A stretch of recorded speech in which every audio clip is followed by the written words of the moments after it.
Thanks for tuning in. Your program will begin shortly.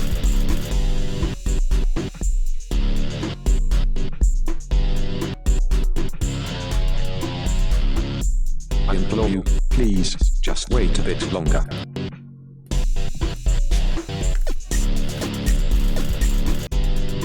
Thanks for tuning in. Workbench is up next.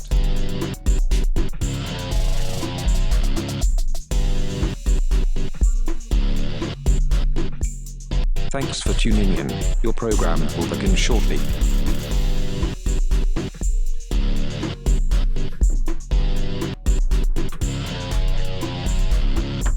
I implore you, please, just wait a bit longer.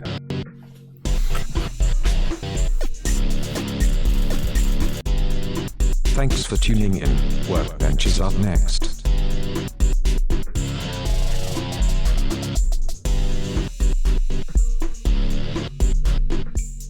Thanks for tuning in. Your program will begin shortly.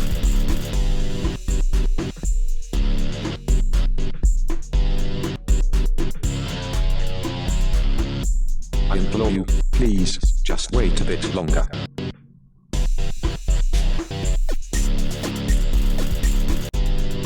Thanks for tuning in. Workbench is up next.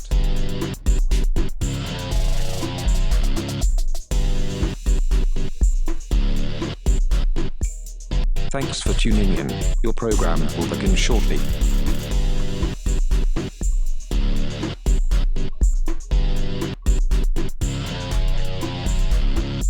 I implore you, please, just wait a bit longer.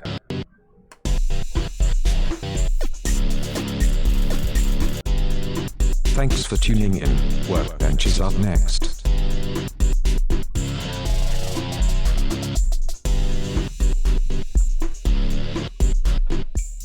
Thanks for tuning in. Your program will begin shortly.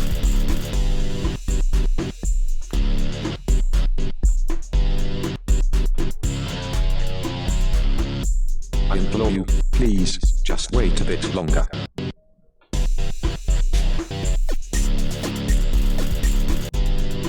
Thanks for tuning in. Workbench is up next.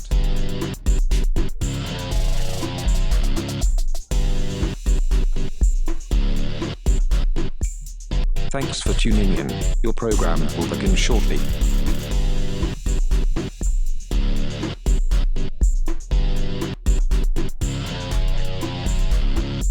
I implore you, please, just wait a bit longer.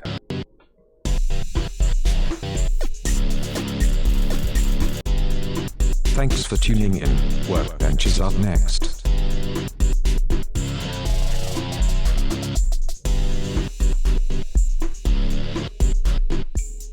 Thanks for tuning in. Your program will begin shortly.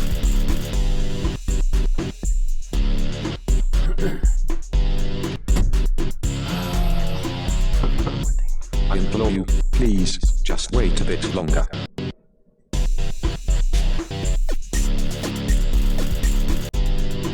Thanks for tuning in. Workbench is up next.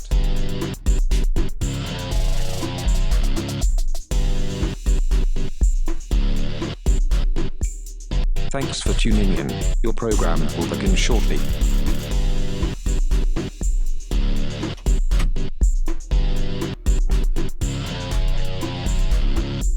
I implore you, please, just wait a bit longer.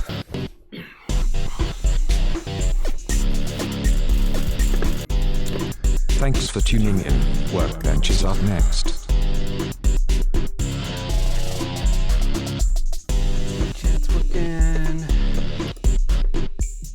Thanks for tuning in. Your program will begin shortly.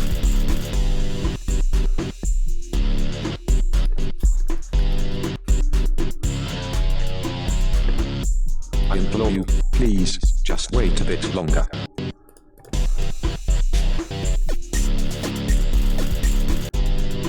Thanks for tuning in. Workbench is up next.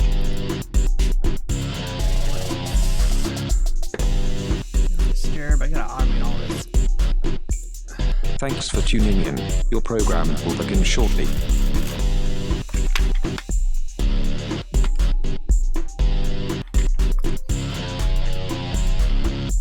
I I implore you, please, just wait a bit longer. Okay. Thanks.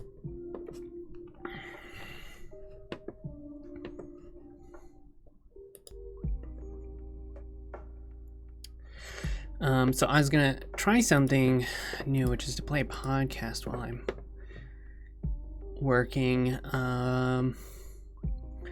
Since I'm gonna be on this guy's podcast, which his research has a lot to do with some of my interests, and he was introduced to me via someone who was recently on their podcast. I'm also gonna be on the Game Keto podcast. It's both of them are this weekend. So anyway, I need to kind of listen to some of them to get an idea of some of the topics and format, just so I have a better idea of how to frame what I want to talk about. Yo, Paul. So I'm gonna try this, and it'll be interesting because I don't know how well I'll pay attention to it while I'm working. And all right, I think we're live, so I'm super excited. But this might to also have you, be interesting to people. So we're sort of like co-listening to a podcast. I don't know. But anyway, this is what I was gonna do for work today. If it doesn't work out, I won't do it again. But it's worth an experiment. back on. How's things going? Yeah, I'm excited too. Thanks for having me. Things are good. This episode I was interested in because I don't know Rose, but I was attracted to the design thinking. This is something I love to hear people talk about, especially people that aren't designers, because I'm big into design thinking, but my profession is not design, so finding ways to talk about design thinking too is interesting to me, so we'll see. One of those really gray winter days here in DC, so things are going, and that feels like an accomplishment. Yeah, well, last time we were in my office in San Diego, so it's, I think that was like, a year or two ago. Wow. I'm trying to find the right volume for the music with this podcast going. It's been a year and a half since I moved across the country, so. Oh my God, it's been a year and a half. So I guess that was like 2 years ago that we did the podcast. Yeah. Oh Yeah. So it's good to be back. Now back to. So yeah, I don't know. We have a ton of possible stuff to talk about. I mean, what's the top thing on your mind? So there's a couple things. So yesterday I had a paper published, one of my last ones from grad school, which is kind of exciting, and particularly exciting because it's one of the most applied pieces of work I did in grad school. So I was looking at the cognitive implications of metaphors for talking about illness, and we focused on cancer, which is actually a pretty big area of interest for both researchers and also just like people in the public want to know how they should talk about cancer. Yeah, I actually, because I did my homework, I actually read your paper over last night. Oh my God. Yeah, I wasn't gonna bring it up because I didn't want to put you on the spot about it. But and my website's down. I should probably get really that up cool. before I Cool, go on thanks. these podcasts. No, I mean, we started it actually.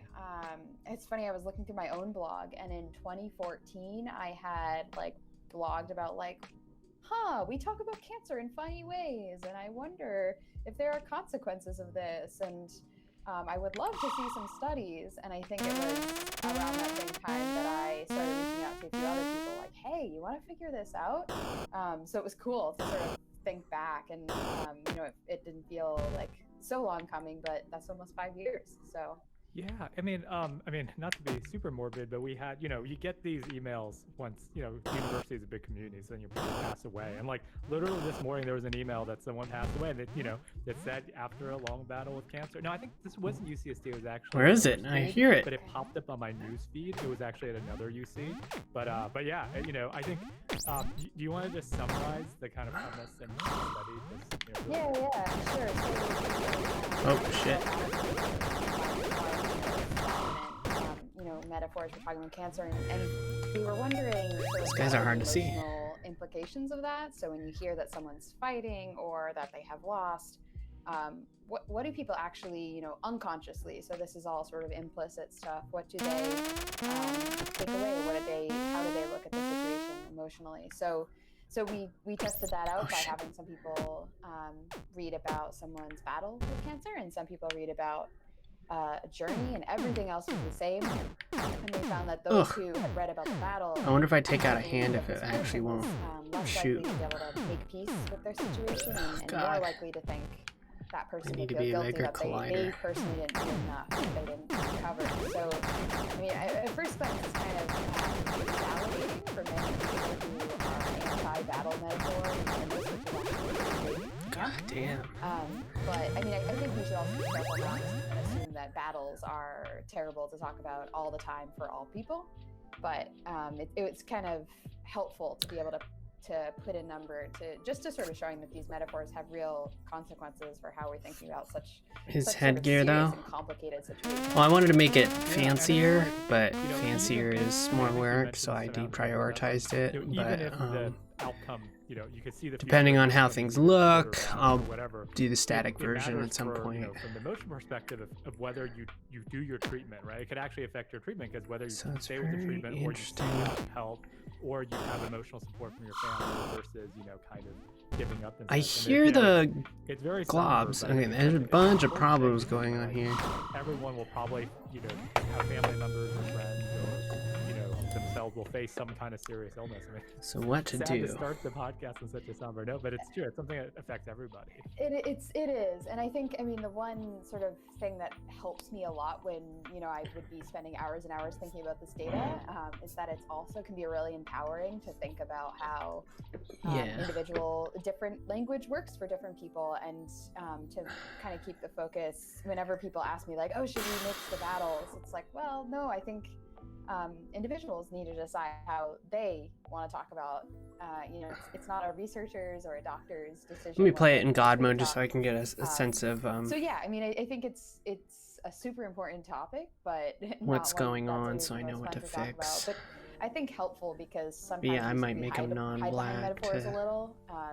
They're sort of euphemisms, like it feels honorable. They're very maybe dark talk and hard about to a see. battle or It's something, kind of, but it's important to remember that there's consequences to difficult. that as well.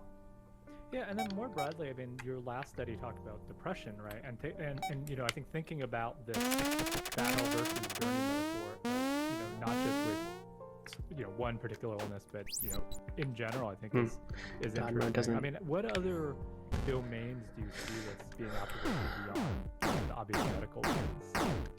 Interesting. You mean like these same Yeah, kinds of it should metaphors be or others? much bigger. Yeah, I mean this like battle versus journey thing. Yeah. I mean, generally, I all of hear that those. can be, If you have stereo sound, frequently wait. talked about Oh, the life balls as are a- as a up. ba- They're as a not journey, on the sorry. ground. That's why. Depending on your outlook, many aspects of life can also be a battle. How'd they And I spawn up think there? That's interesting too, because obviously, like for a lot of people, it's literally a battle. For a lot of, All right, we should probably spawn less often. And it looks like the enemies are making him also go up higher. Could be a battle or a journey, your whole life. And Now it's really hard to hit his about that, hand. whether it's explicitly using your language or something, or sort of like thinking implicitly. Yeah, so the first thing I thought of more broadly, it's funny because I didn't know we were going to turn the topic to this, but now that you mentioned it, it's like one of the things I've been trying to, I was going to say I've been trying to fight against, but that's not very appropriate. One of the things I've been trying to pivot the road toward or whatever is, when people are in really intense professions, like in research, for example, doing science in research in academia, and I'm sure in other professions like business, I have friends who are starting companies, doing things like that battle metaphor is such a dominant framing, right? And like one of my goals is to try not to talk about, these sorts of intellectual journeys or things in such an antagonistic way, because I think like that might exclude people, might discourage some people, and like, but I can see how it's so tempting, because like if you had a really tough day at school and you're like, you had all these meetings and like certain things didn't go well with your research, and like, you know, you have some interpersonal conflicts with things, like it does feel like a battle. But then if you're mentoring others or you're working on a team and such, I mean, not just in research and anything, right? Like keeping that spirit of we're on this journey toward this place, and there will be, you know,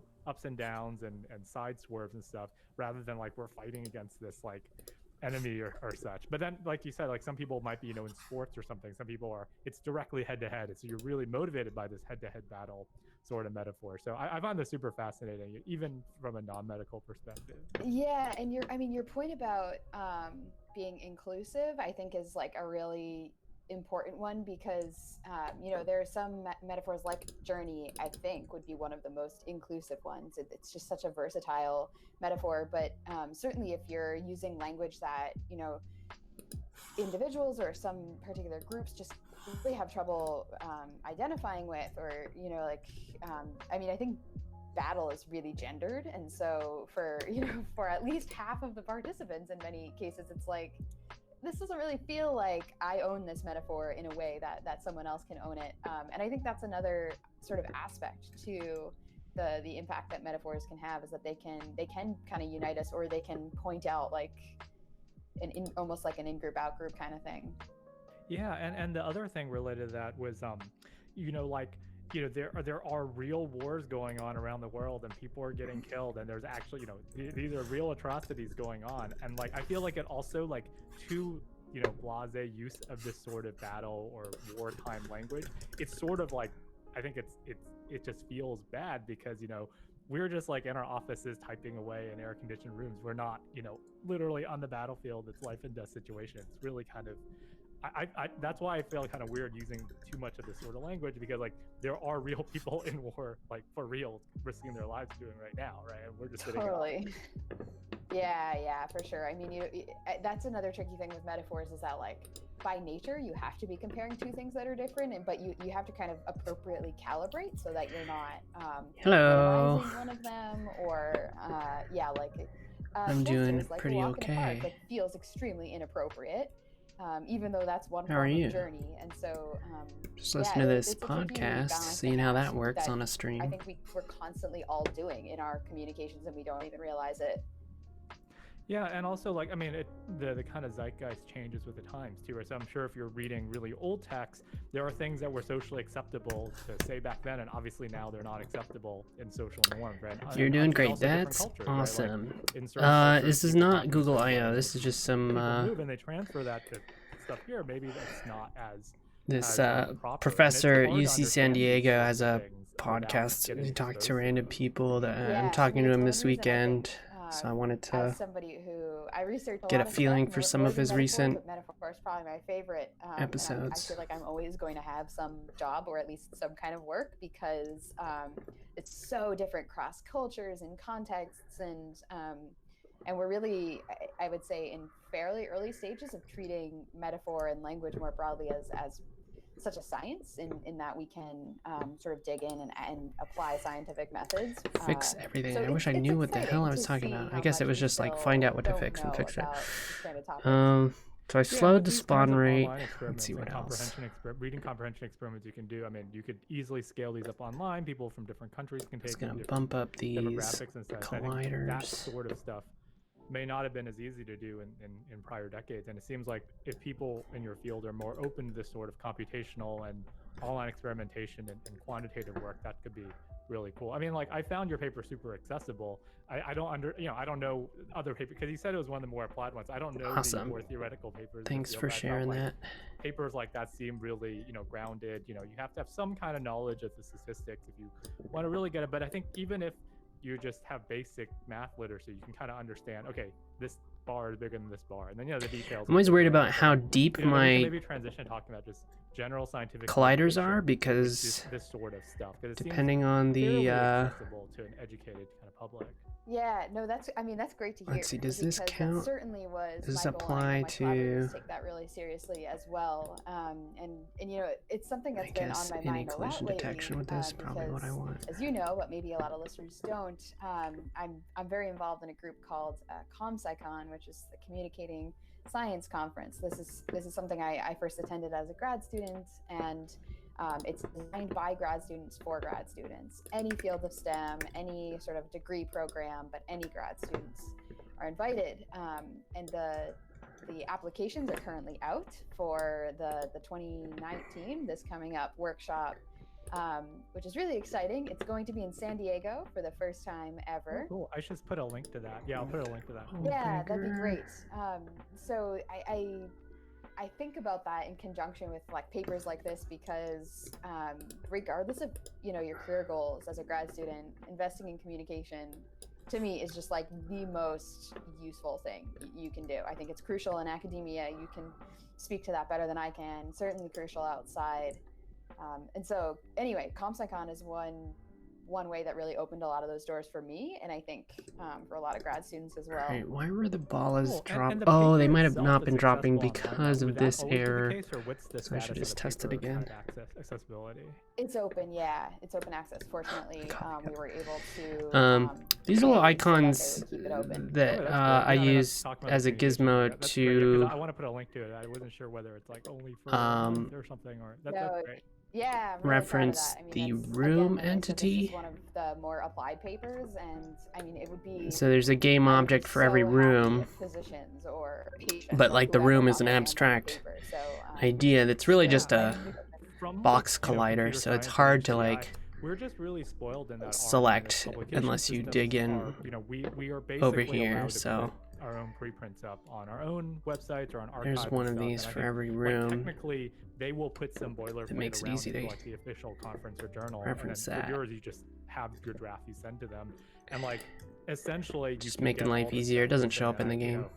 I think we're really spoiled because in many other fields, like in the life sciences and many fields, like everything's behind a paywall. I mean, that's a whole other giant story, but I'm at least glad that that I haven't really run across these sorts of issues myself. Yeah, it's super interesting and problematic in a lot of ways, and changing. I think generally in good ways that.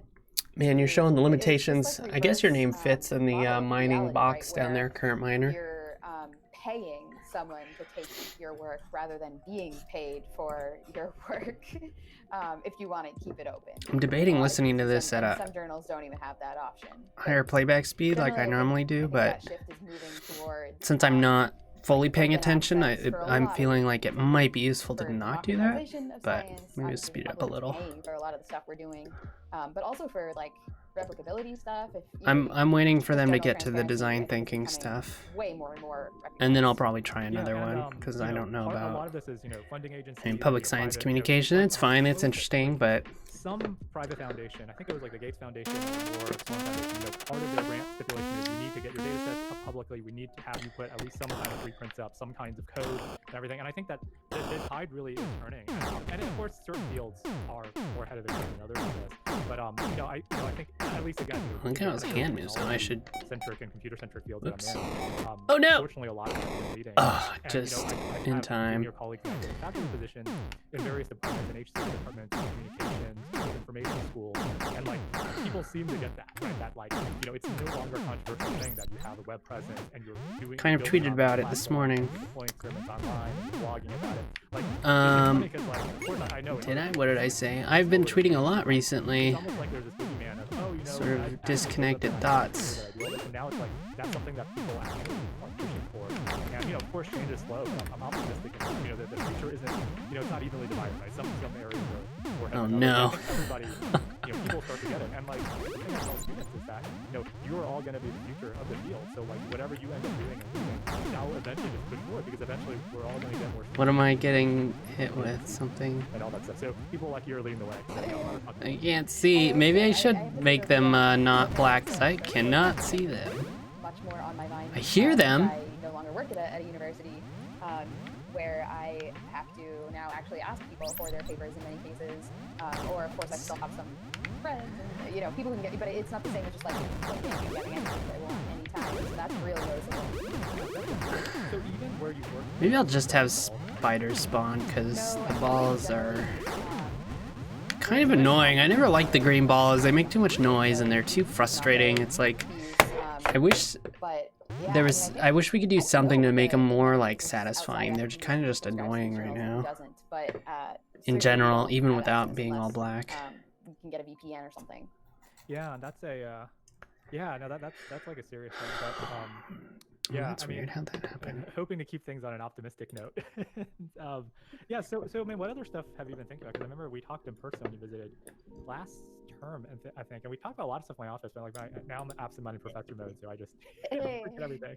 You have an excuse. You have an excuse. Yeah. So one thing I think a lot about, which we chatted briefly about, is like design thinking and applying that to the design of like non-tangible things. So whether it's like communications design, or like, I don't know, even more broadly, like maybe like culture or social movement design or something like that. Because I guess design thinking I don't know of a lot of people really doing it, incubated but in the certainly, industrial I think a lot of us do some design of it world. intuitively, like we test out the ways we want to communicate something, and we iterate on that. But a lot of those those companies like Idea, they focus on like ask you, services and a lot of have you ever abstract concepts applying that the same framework to design thinking really helps with. communications or And other, design thinking helps with abstract anything that you concept make. designs? Yeah, one thing that just popped up in my head, because there's all this election stuff going on and going to be, for 2020 and everything, and Why now am I they're starting to referencing be, these? bloggers online talking about designing campaign materials, right? Designing messaging and ads, and like Facebook ads, Snapchat, Twitter, all, the advertising landscape for political ads is so different now that it's not just like, oh, take out a page in the newspaper. Oh yeah, And, that's like, kind of funny thinking because about I found messaging for that, and how they iterate on it, and how they probably do A/B tests and everything. And I think that obviously political campaigns have a lot of money behind them, and they're probably a big source of that. And then there's just companies. Oh yes, here's a problem. I don't like talking over them talking. Yeah, I did say that. That probably is not an idealized version of it. It turns out a friend of mine who lives nearby, my weed dealer, went to that program. And according to him, it's sort of not what I imagined. But because of their rhetoric talking about kind of the historical whatever, it seemed like that's where it seemed like the ideas that would be built around are sort of aligned with the kind of like design thinking and systems engineering that I think about, but that might not actually be the case. Sort of like, what does it remind me of? Another example that is maybe not relatable.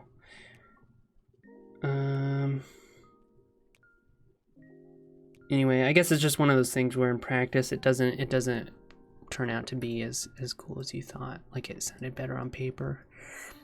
Not that it's a bad program, but it's just not like the idealized thing that I was kind of imagining it to be after talking to my friend.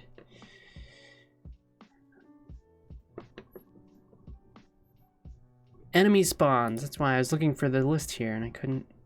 Alright, let's make this one and just spawn the spider, because I think that'll help. And we'll change spawn interval to 10.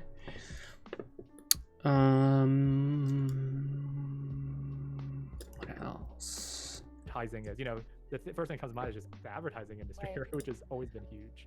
Yeah, and to be completely honest, I don't know that much about conventional like marketing and advertising. I have my intuition is that it's a little different than the kinds of like rapid design stuff, but I don't know, and I don't know a lot of it that's happening for non-commercial. Do I tweet to political declutter communication my would be probably one of the thoughts? best examples. Yeah, but you can also argue that's kind of No, too, right? That's like I don't think big it money helps. I thing. think it just makes it Yeah. worse. Yeah, so it's kind Makes of me like, think is more your about design things thinking because for I'm social like, good how do I beneficial, present public this? health may be a thing, right? Like getting people to. And then I not think know about it what to afterwards, and Google everybody or to replies, with and I think Snapchat about it stories, more. However you reach people. So it actually just Yeah, makes I'm me sure think there are things, these think nonprofits about things or, more. you So know, it's sort of more of a certain distraction. I places probably doing that, shouldn't. but it is tough because a lot of this stuff, both Maybe in if data I science and in was design, right, writing these more big again, that popular would now, it's so dominated by commercial interest because that's maybe where the money help. is. Most of the And a lot it boils decluttering down to, happens I guess this is internally, part of like it just boils down to pacing back and advertising, right? There's forth. companies advertising, doing ads, online ads, or political campaigns is basically advertising. So like finding that, find that nugget that where people don't have these advertising-based motives is pretty hard. And I guess like thinking in academia, I guess people don't do that as much because, because even like imagine in universities, like all that branding, all the fundraising, that's all advertising as well, right? They It would be nice if that magically solved that problem. Yeah, that is kind of fascinating. Yeah, I mean, I found like Hawkins seem to be doing the kind of like I'm especially interested shit. in environmental communication. Maybe I should lately, make. and there is kind of a growing buzz term, conservation marketing, which is kind of a cool concept to think about. I don't know applying why these it exact disappears. ideas I to, think I like, know why it get disappears when he people to, turns his you know, hand. whether it's Let's see if I can social actually power or destroy one of for these us, you know, you hands. can go anywhere from, like, Or the super crystal in the independent hand, at to least. big, large scale, like political, Whatever. political things. Yeah. At least one of the power-ups halfway through the game should increase the damage of your weapons, but maybe you should also increase the rate of fire, just because so stuff like this feels better. That sort of work of applying design thinking to messaging, and you can imagine it's very impersonal. You can imagine running a lot of these online tournaments like you've done, except instead of words, you can run it with images, or you can show people different kinds of images and messaging and get their reaction. Very similar sorts of methods, but I'm not super familiar with that work. But how did you get interested in this kind of line? I mean, what motivated you to think about that even last year when we talked? Yeah, so I think that, to be completely honest, I mean, I had researched in grad school, if I had to describe in a sentence, it was how does language shape thought? And Like I was a the teaching Worf-Sapir assistant for one of the design hypothesis? courses, and so it was actually through having to teach. Oh, which one? It's so you might know the name of it, but I know the number was 1 or 2, not A. I believe that. The one where they actually make stuff. Oh, okay, yeah. I mean, the numbers are not very informative, but anyway. Okay. Yeah. So they were engineering solutions to like problem solving. So like Referenced in Arrival. Or, That was kind of cool. We also worked with some San Diego organizations. So like the Museum of Photographic Arts wanted to increase the attractiveness of their exhibits to different demographics, things like that. Sphere So the collider. students undertook these really cool historic projects to you know, problem solve, iterate, and Wait, what? solutions. And that's when I was like, you can apply this to anything. So now when I hit it, so I wonder if class and, if it any was of the supposed to have grad been classes, like, destroyed no and it offense. didn't. Any of the classes you took are TA, like, now you're on. Well, you already graduated. So. Yeah, it's safe to say now, but I mean, it is a testament to that course. Was even Blow though I up. couldn't, like, go forward in design, I would say it shapes the way I actually think about a lot of things. Yeah, and actually we've heard from some of our undergrads. So one of Shapes things the I'm way you doing think now about a is lot of talking to people things. on kind of the undergrad population about classes and such. And I've just been talking to some alum just informally, and I don't know if it was that class in particular, but I was asking me what is unique about the cog sci undergraduate education that is that your peers in computer science or in psychology Seeing the or in documentation linguistics is might not get. And practical these compared sorts to of, others I like, see where you feel that you need to ethnographic know a in lot the before attempting the field, issue. studies where you kind of observe people in the field and then you do things. Yeah, I wonder why that is. It really seems to embody kind of this cog sci, UCSD cog sci spirit. So yeah, I can see how this could be generally applicable. Yeah, I mean, it's like it was one of those classes. I guess generally the 102 series had things like part of that is intentional. I wanted to do that more, being like public and transparent about my thought process. And I think that demystifies a lot of what's going on, in your head, and makes it, more human. Because it's like, I know more than a lot of people that just not talking. People have no idea what's going on in your head. So I appreciate that you appreciate it. I imagine too, even though this is actually a very common thing for people to realize that, like, programmers, that's pretty accessible. Like, even doing crazy stuff when they're just looking up documentation, Googling stuff all the time. Like, that's more and more the case, and luckily people are realizing that that's how it is most of the time. There are cases, and I imagine too, that maybe if you're talking about others that are doing this on Twitch, they sort of feel like they want to present themselves as this sort of like godlike hacker. But, I think, and then, and so a lot of the time they're a little more specialized, like they're like, Python experts or something, they've specialized, and because they spend a lot of time doing the same thing, they don't really have to look things up as much. They just kind of remember it in the same way that you remember something that you do very often.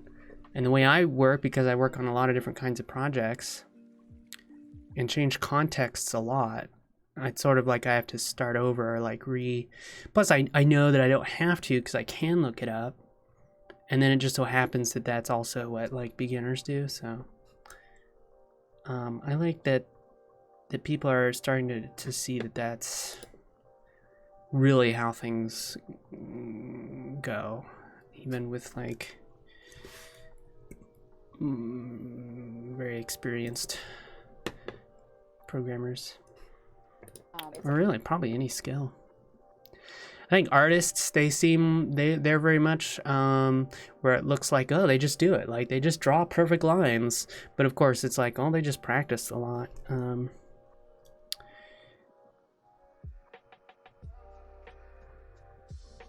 I can imagine maybe the equivalent is seeing them do their, because some artists will have practice, and for a lot of artists, like, practicing is just doodling. And so, like, sketching or like noodling around on a guitar.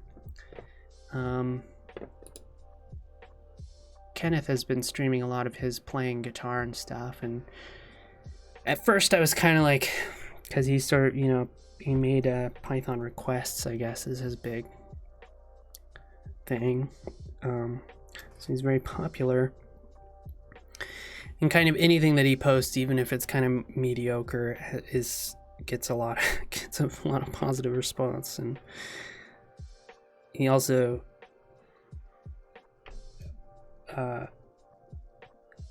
deals with mental health stuff that I imagine, especially in kind of manic times, gives you a sense of grandiosity that I experience as sort of recovering narcissist. That sort of makes it so that whenever he does stuff, I'm sort of like, I don't know how to describe the feeling that I get, but anyway, he's streamed himself playing guitar poorly for a while now, and I'm starting to appreciate it, just in that it's like the impact it'll have on the people watching it, because I found myself being like, maybe I should stream myself noodling on the guitar, because I mean, for the same reason I stream, it's a good reason to do it. It spreads the idea that that everybody's human, and everybody just kind of learns and makes mistakes to learn and stuff like that. So I don't know how, it sounds like they're not going to talk about this for a whole lot longer, but we'll see. I'm going to try another episode after this. Like extended cognition, embodied cognition, distributed cognition, all those kinds of ideas, and had students like pulling apart, they'd have to like film something in the real world and pull it apart and analyze it. So that whole series is one that like it could not go in any. Sorry, I didn't know you were going to respond. If you knew some topic really well, kind of assume certain things, which may be quite obvious to me, but not for everyone else. That's actually why there's a thing called Pure Instruction, developed by this Harvard professor that it's been around for a while too, but this idea has not been very popularized. Let's see if there's a cool visualization of this idea.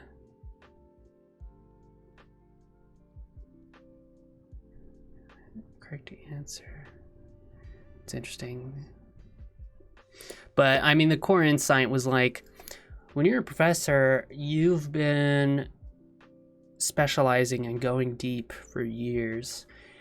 And at that time, the language that you use and the way that you think about things and the foundations and assumptions you have are totally different than, somebody that's just getting into that area. And so, you do your best as a professor, and then, but when a student gets it, that student becomes the most qualified, in a sense, the most qualified person to teach somebody else of that same experience level. I saw your review about SSH, gave me confidence to approach any issue. That's good. Help me break down the problem. That's great.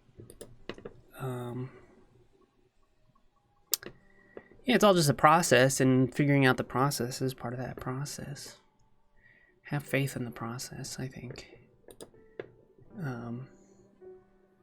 I've been saying that a lot recently. Maybe that's something I should say more often. Have faith in the process, and by having faith in the process, you have faith in yourself. Because by applying process, like, you can do anything.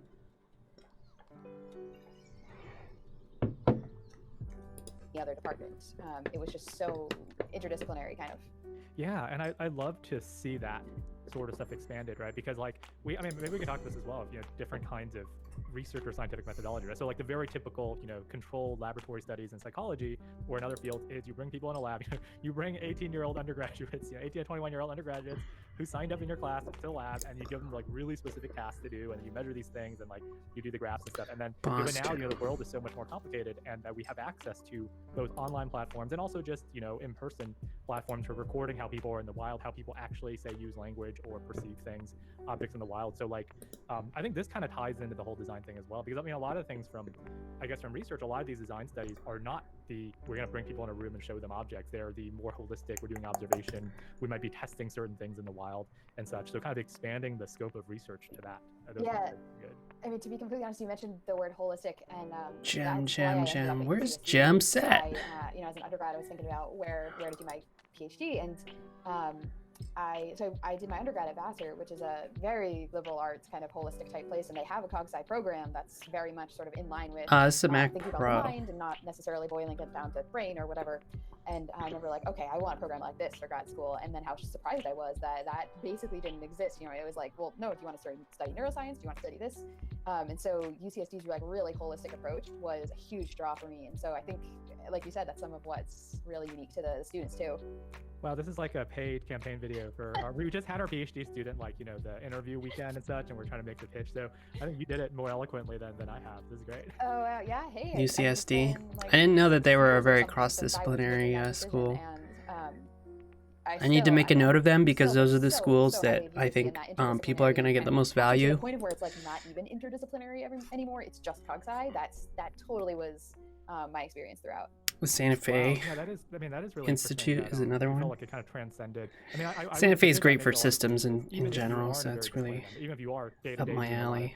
Traditional neuroscience work or traditional computer science or HCI or linguistics work, that very fact that you're surrounded with a cohort, first of all, having a relatively small cohort is really unique, especially in a science program. So you're in a cohort, and the exposure you get is these other sorts of fields versus, the stuff I'm familiar with is a lot of our HCI students, their alternative is to go to, say, a computer science department, where your cohort, one, is huge because it's giant engineering schools, and two, there are other people who are in other areas of computation. So like, I just think it's really cool, even if you do the exact same research and you don't transcend somehow, just through osmosis, you just learn to care more about people and all this other stuff. So that's no, totally. I mean, everyone talks about how when you get a PhD, depth is like the thing you have to do, and certainly I agree with that. I'm surprised I let this happen. I'm setting Gem, but I don't ever actually set it. Courses in some cases, it gets you to think about that real drill deep part from like totally different angles that I think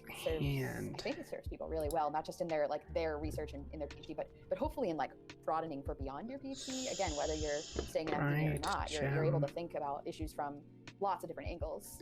Yeah, and that's a great transition because from a pragmatic perspective, right, like most of our PhD graduates, anywhere, are going to be in non-academic positions in various sectors, whether in companies or nonprofits or government. And I think that, like, you're absolutely right that being, this design thinking thing is a great example, right? Like, if you were in a standard linguistics program doing the exact same research, you might have never gotten to TA this sort of HCI or design classes or even thought about thinking. Can I give it an arbitrary? So, like, there are these things that seem kind of intuitive or obvious to you, but then if you talk to colleagues who, probably publish papers in the same venues who are in a more traditional field, they're like, yeah, we never really thought about that. We were just doing our experiments and our analyses. Yeah, like, oh, isn't that a thing for the computer scientists?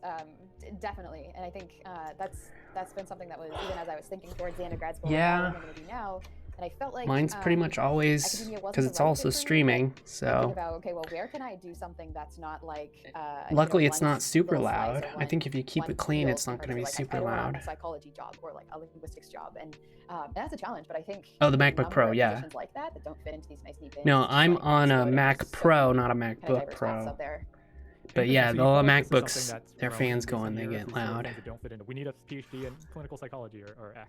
Yeah, I think so, and it would just be that the how do I find this? I think particularly related to PhDs, and there's a much greater acceptance of the fact that PhDs need to go other places, and in many cases want to go other places, and so I experienced I came across a number of resources, and I felt like as I continue through my PhD, those increase more versatile PhD is one of them. I don't know if you've heard of it. A lot of universities subscribe to it. What is that? Is that a newsletter or a website? It's a website, and it's got maybe there is like a newsletter or a blog Maybe. component to it, but it also has like job postings. I think it has I like think I meetups could and probably stuff. just It's do a fairly diverse Sprite platform. Gem. I think it's And always yeah, I know Sprite UCSC and a Gem. lot of other schools themselves pay for access for their students. So yeah, stuff like that is really helpful, I think, in helping people like think more than like I am a whatever. This one's but more not think about like, okay, here are these actual broad thinking skills under and a like, Sprite those. object. Yeah, and I think this is a great segue to just thinking about this topic of broadening job choices post PhD. So just like how I was saying earlier. All right, I'm within done with this one. academic Social capital, it's kind of interesting. Kathleen, that's my friend. Surprised she didn't really mention Dev House, but that's okay. Technical mentorship, becoming an independent researcher. I mean, these are all topics that I'm interested in, but I'm like, I guess some of these topics I'm like done with. Like not, like I know what I think I want to know about them, and I'm sure I can get something out of them, but it's sort of like diminished returns or something. Building university, assistant professoring. Nadia's really smart. I like hearing her talk, but I've also heard most of what she's said recently. I'm kind of interested in this one. Craft design, engineering, and remote work.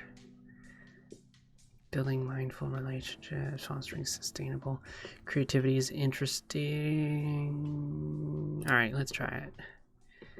Nadia's dope. Hi, how's it going? Good. I've been waiting to have you on for quite a while because I've been ever since reading the Roads and Bridges report. That was last summer, right? Yeah. Was it 2016 or 2015? 26. Yeah, and I remember like just reading it on my phone, you know, in one sitting because it wasn't that long. It was like 80 pages. Is that how? You're the only person I know who says it wasn't that long. It was like 80 pages in a Google Doc, but it was I think like 150 once it was all Oh, designed. really? Is it? Yeah, I mean, well, because there's a lot of spacing, right? Yeah, felt like it was half the length that it really was. Yeah, but I mean, it was really good. And then I mean, think other people, maybe I can obviously, just like, do- Fernando Perez, who leads the Jupyter project, talked to me about it, and like, you know, it's been kind of all over, I guess, my part of the internet at least. So that's how I know about your work. It's funny, I don't sometimes like I talk to a lot fuck. of different maintainers and communities and stuff individually, and they don't realize they don't like talk. Sometimes they really don't talk to each other, and that's surprising. But like, yeah, I didn't realize that you know Fernando, and then I like mentally put people together, and I'm like, Well, I mean, yeah, I don't know. I mean, it's also like online. You can just, you know, and this is part of the beauty of having stuff online, that it's so much easier to connect with people in various ways. surprising. Like I feel like some ecosystems are super siloed out, where I don't know. Like if I spend too much time with like JavaScript maintainers, I get kind of like in my head of what they're like, and then I go over and talk to like Python maintainers, and it's like totally different. Are there communities who you want to get into but are really hard to get into? Like, I know for sure that the answer is yes, but it's like you don't know who they are, right? It's like Haskell programmers or whatever. What I'm frustrated with is that Yeah, like they're I can't identify with any community, or rather like well, not Interesting. Yeah. I don't what identify you know, with what's on your communities mind? in the way That's most why I people wanted to do. talk about that, you know, what was the top thing on your mind? well, I definitely do want to talk about this part of Like I don't want to be like some stuff. I just been sort of like mulling, I guess. pigeonholed 2 or years into this something. I of don't know. What does the future of production look like for open source? And I think I've seen more and more people talk about limiting collaboration and like what does that look like? And All right. So in especially because theory, I should of be able the to videos that say share around, like this n=1 maintainer kind of approach. Where you're purposely saying, you know, I'm not collaborating. gem, and I that definitely should wanna talk about set that. it for This morning I also just got I like ranted a little bit on Twitter about that. What was I ranting about? transform. Just like academia and the lack of, I guess, interchange of ideas between like people that are like very heavily within the world of academia and then people that are more like in the practitioner. And just I wasn't expecting to talk about that, but I thought you might also have opinions on that, so we can talk about that. Yeah, that's like all over On Twitter. I mean, I hit. thought that you would bring that up, so I read that article to do my homework. The idea was Even though I normally don't disabled the read anything collider before so this, I'm that like, this all right, won't I might get be- triggered we might again. have to talk about it. I mean, I'll link to the article, but yeah, I mean, this is a big issue, and it's kind of an age-old one, right? Of kind of the potential disconnect between academia and industry and such. But I mean, it's not a new issue, but it's been brought up It recently is because of all of age-old. this algorithmic all of the things in the news about big data and algorithms, machine learning and ethics, and it's kind of in the public consciousness with election tampering and clickbait ads and fake news. And even before, remember like a year or two ago, Facebook and Cornell, some of these people did some of the researchers did these online behavioral studies, and they didn't kind of reveal to the population what they were manipulating, and that kind of got in the news and stuff. So I think it's boiling over, right? It's kind of to this tipping point. Yeah, it's sort of like, I kind of did a double take when I read it, because I feel like bias in algorithms is something that I hear almost like, I would say like too much about from people that are more in the academia side. So like I know there's a ton of research happening around there, and it almost just feels like at the same time we're like, it's a very, like you said, it's a very hot topic in the news now, and it's a hot topic within like tech industry. And there's sort of this like disconnect when I read it of like, yeah, I know people have been like researching this stuff in what she's calling ivory towers for a long time, and it's only recently that's become popular. And I feel like I've just seen this pattern happen within tech industry of like, oh, who's tackling these issues, who finds this stuff interesting. And it's not to me that it hasn't been happening, but it's just like those two sides aren't even aware that the other exists. So it's like this work is happening in these like parallel universes, and that kind of bums me out, because there's a lot I think that both sides can benefit from. I think I felt this way also after the election. I mean, to me, that's an opportunity like for people that were much generalists more and people to connect, connectors and stuff like that. Like, researchers aren't hard to find.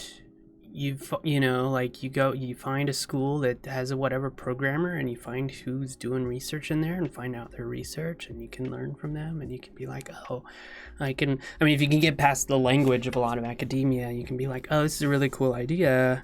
How can we apply it to whatever? Like, most of that stuff is not,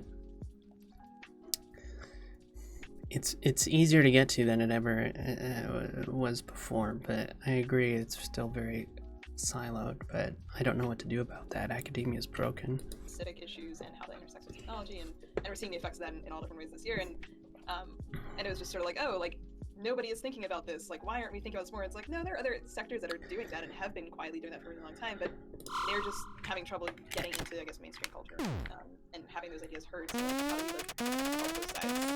Yeah, I mean, I think this gets into the whole science communication issue, right? Of how do you help academics and researchers talk better with the public and engage with the public more. And it's a hard issue. I mean, there are people who are in academia who are really interested in the science communication thing. So there are the people who are really prominent on social media, and they have a really popular blog.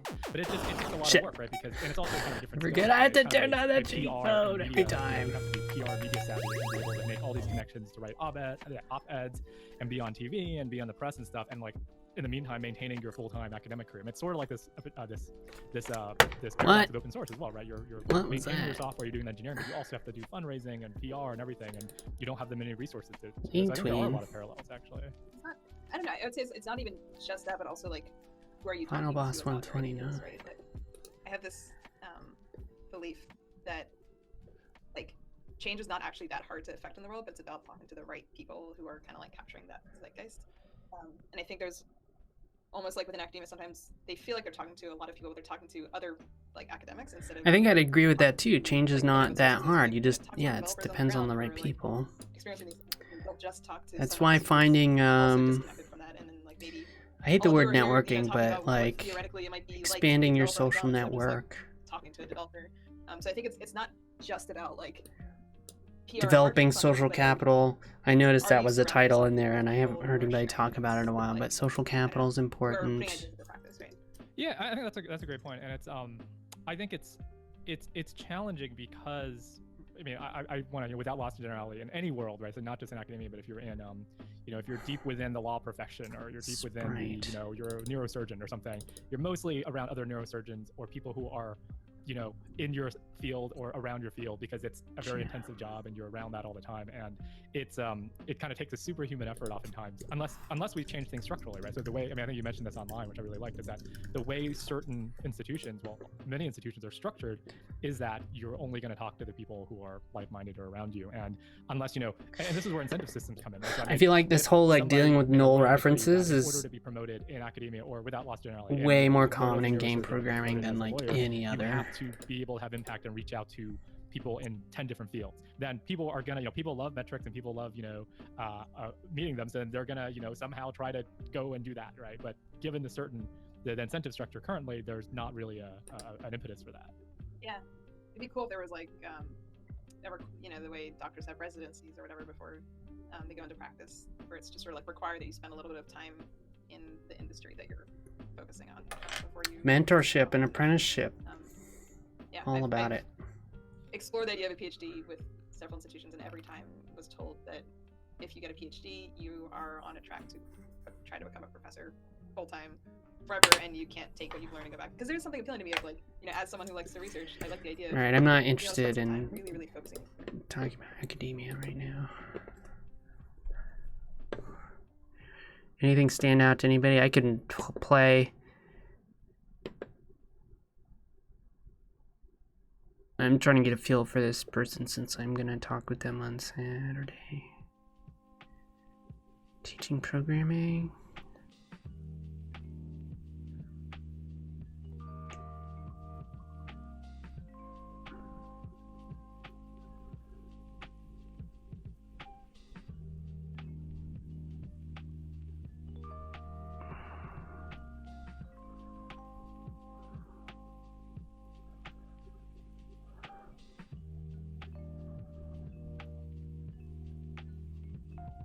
Non-funding gaps.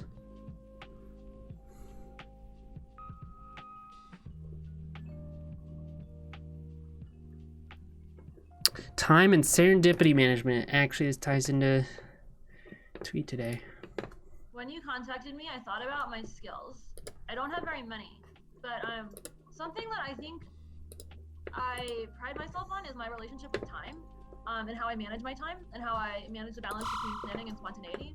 I think I'm pretty aggressive about my time management in some ways, so it might be interesting to talk about that.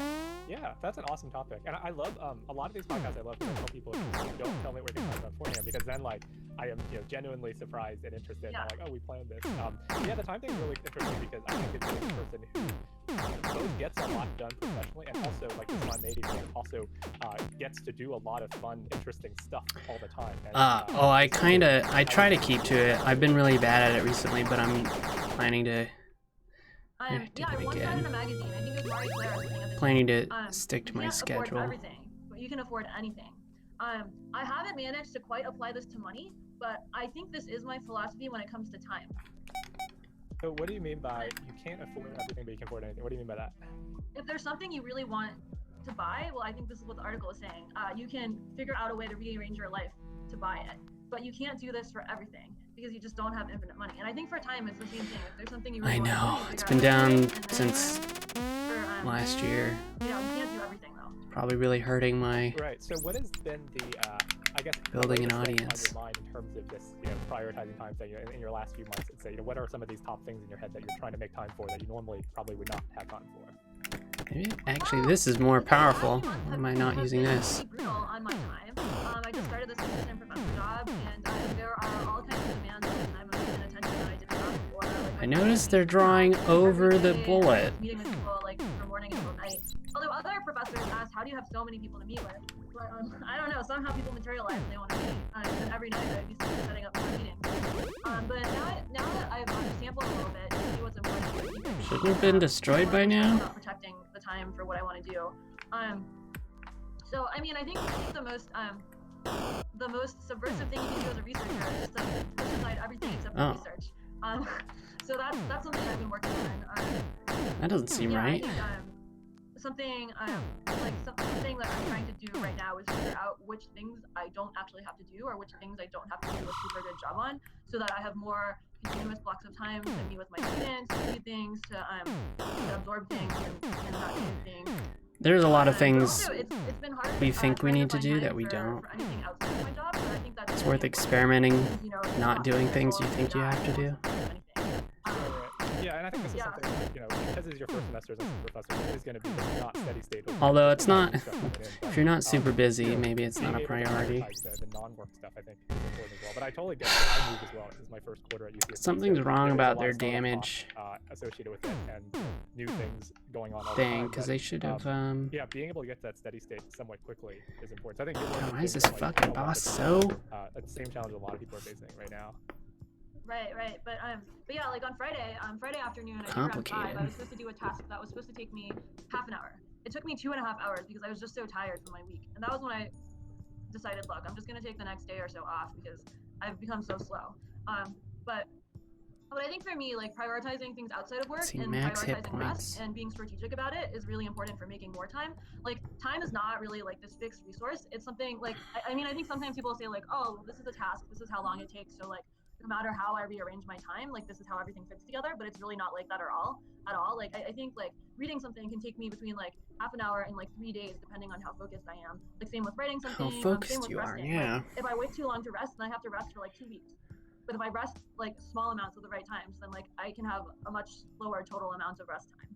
Yeah, I mean that point that you said is interesting because then it's like having rest as a first-class object in your scheduling seems really. First of all, that point is really a big deal. I sort of have these like pillars for my self-care. Like sleep and food are the top things. I think food more than sleep, even though sleep should probably be number one. But investing in your ability to sleep well. Most people don't sleep as well as they think they do. But what were they just saying that made me stop? Really important. Oh, I was thinking about time dilation recently. Like when you're in the zone, and it's like, oh, time flies when you're having fun. Right, it's your perception of time. Or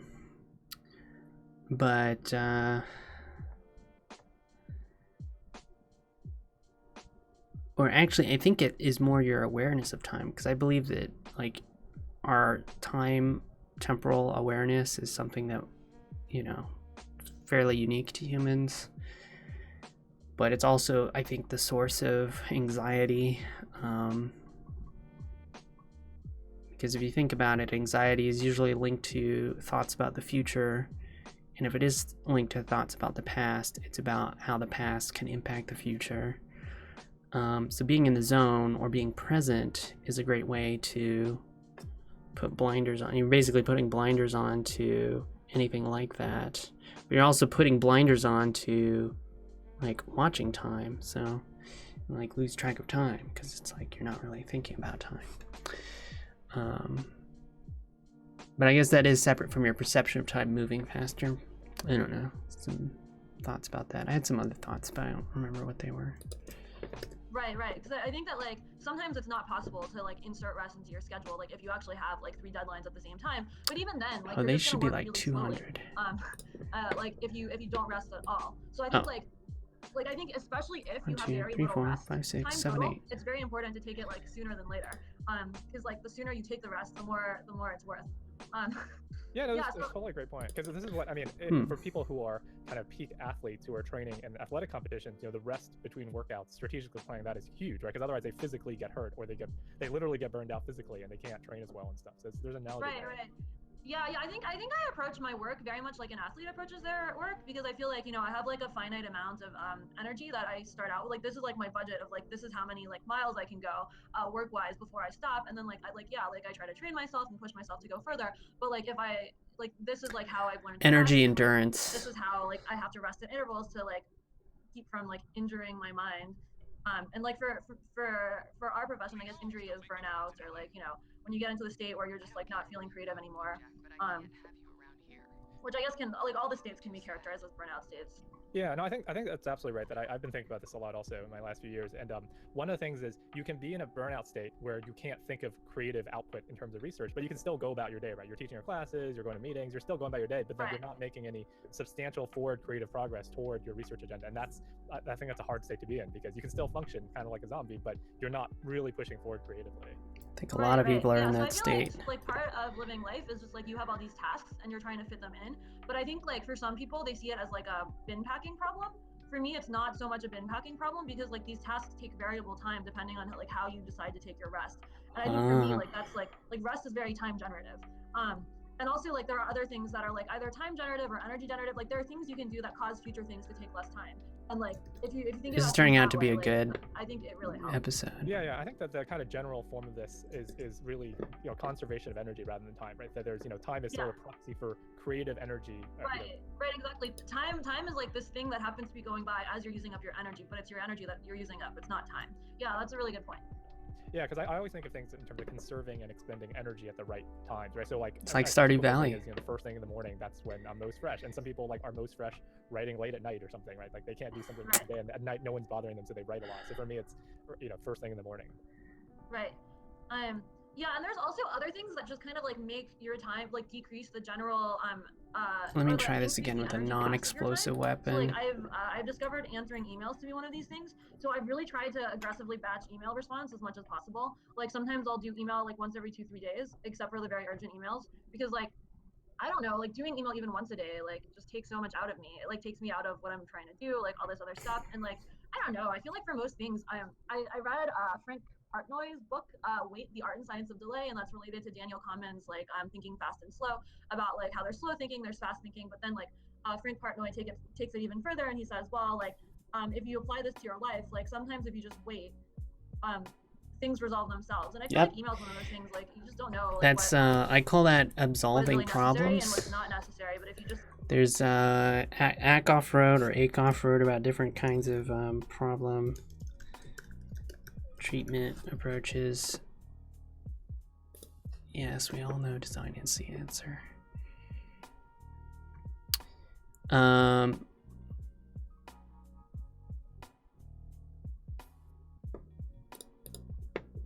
So I don't necessarily like the way they phrase this, because absolution or ignoring a problem, hoping it goes away, that sounds like a strategy that sounds like a non-strategy, but it can be a strategy in a changing environment.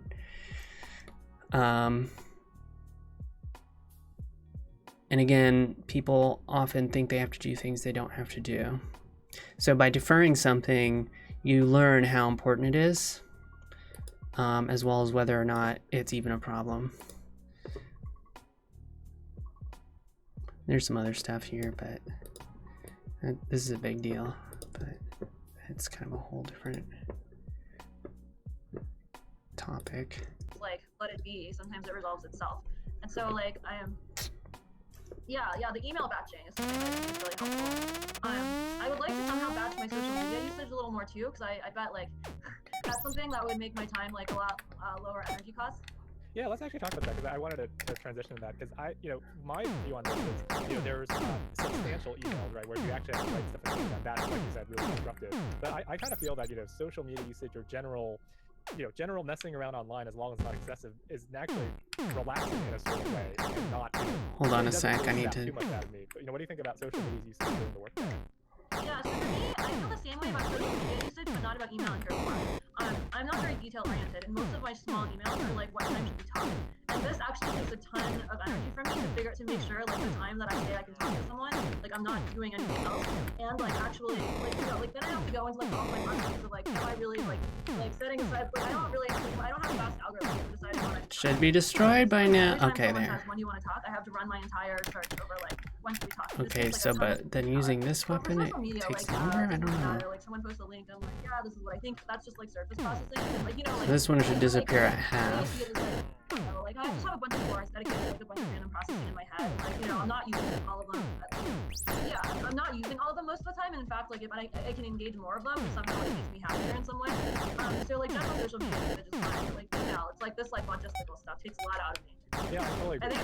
Totally, yeah. because social media, if you do this like entertainment throughout the day, because email is not entertainment. Email is rarely entertainment. It's more like Maybe it has to do with me switching between them, like hitting this one and then hitting that one. I'm like, I don't know, it seemed like they weren't yeah, I getting don't know. destroyed.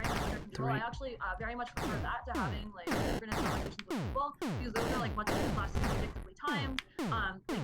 There's like you can't just get out of them immediately. I don't know, like I think for some people like interactions, like actual in-person interactions that are small are very energizing. I find those very draining. Not hitting the head one that often. Huh? Yeah, I totally agree with that, because then there are people who are really hard. I think having the gem render above it kind of throws off your depth perception of what's going on. So Right, no, actually, I think that decreases morale. I need to fix that. Like an important factor in how much energy. And for some people, like having like working around other people is how they get their morale boost. Like Is I that actually it? don't It's find dead, that very helpful but it for me. broke. Cool. Well, because also for social media, you can kind of pick and choose what you respond to. I don't even know how it broke. It just froze. Even me. That's nutty. Yeah, and I think this is interesting because it's sort of an argument for why froze me, virtual is yeah. better than real life in a way, right? Because like you said, you don't have that social pressure of being there physically or scheduling stuff synchronously. I mean, this is people in HCI study this a bunch back in the old days, especially. If there actually could be better social interactions online in certain ways because of what you just said. Right. So I actually I change don't it think to a virtual is sphere. better than real life strictly for everything. I in fact prefer to have lunch with other people every day, and that social break is, I feel, very nice for me because it's also like a focused like hour or whatever of like interaction. But yeah, for small interactions, like I much prefer virtual to real life. Yeah, because like on social media, so there are people who I just chat with or respond messages, but I wouldn't necessarily want to sit down for an hour coffee with them, right? Right. Yeah, no, me too. So I guess on a related topic is how did you How think about about we do your time? this? What was the progression of your kind of time management and philosophy throughout your years? Because you've always grown up in a really academically intense environment for many years and worked at a very intense pace for a prolonged period. How did that kind of worldview shift, if any, over the past decade or more? Well, I think that I went through a lot of iterations. So growing up, my parents were very strict with my time. Like if I had a day off from school, I had to submit a schedule to my mother for approval, and then I had to report back on how I observed the schedule and like show her my deliverables. Is that serious?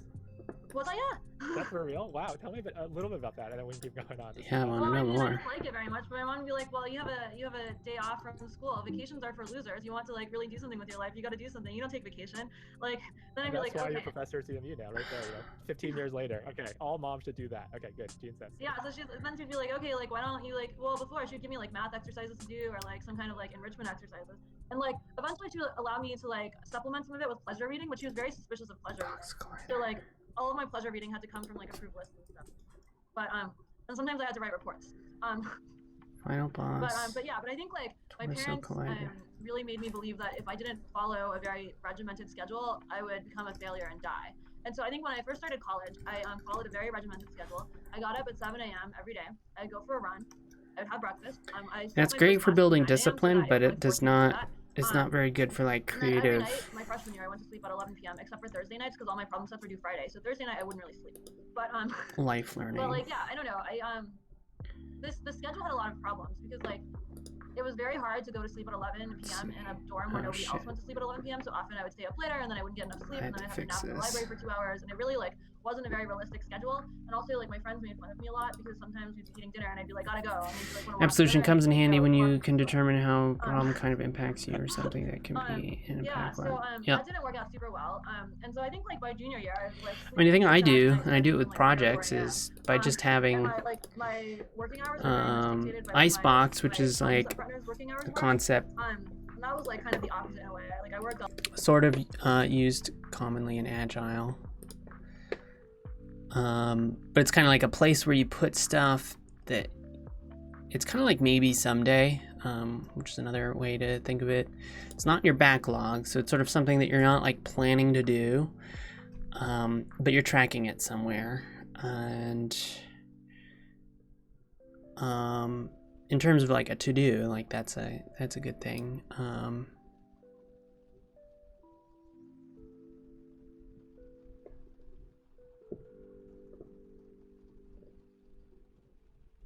Yeah, interesting.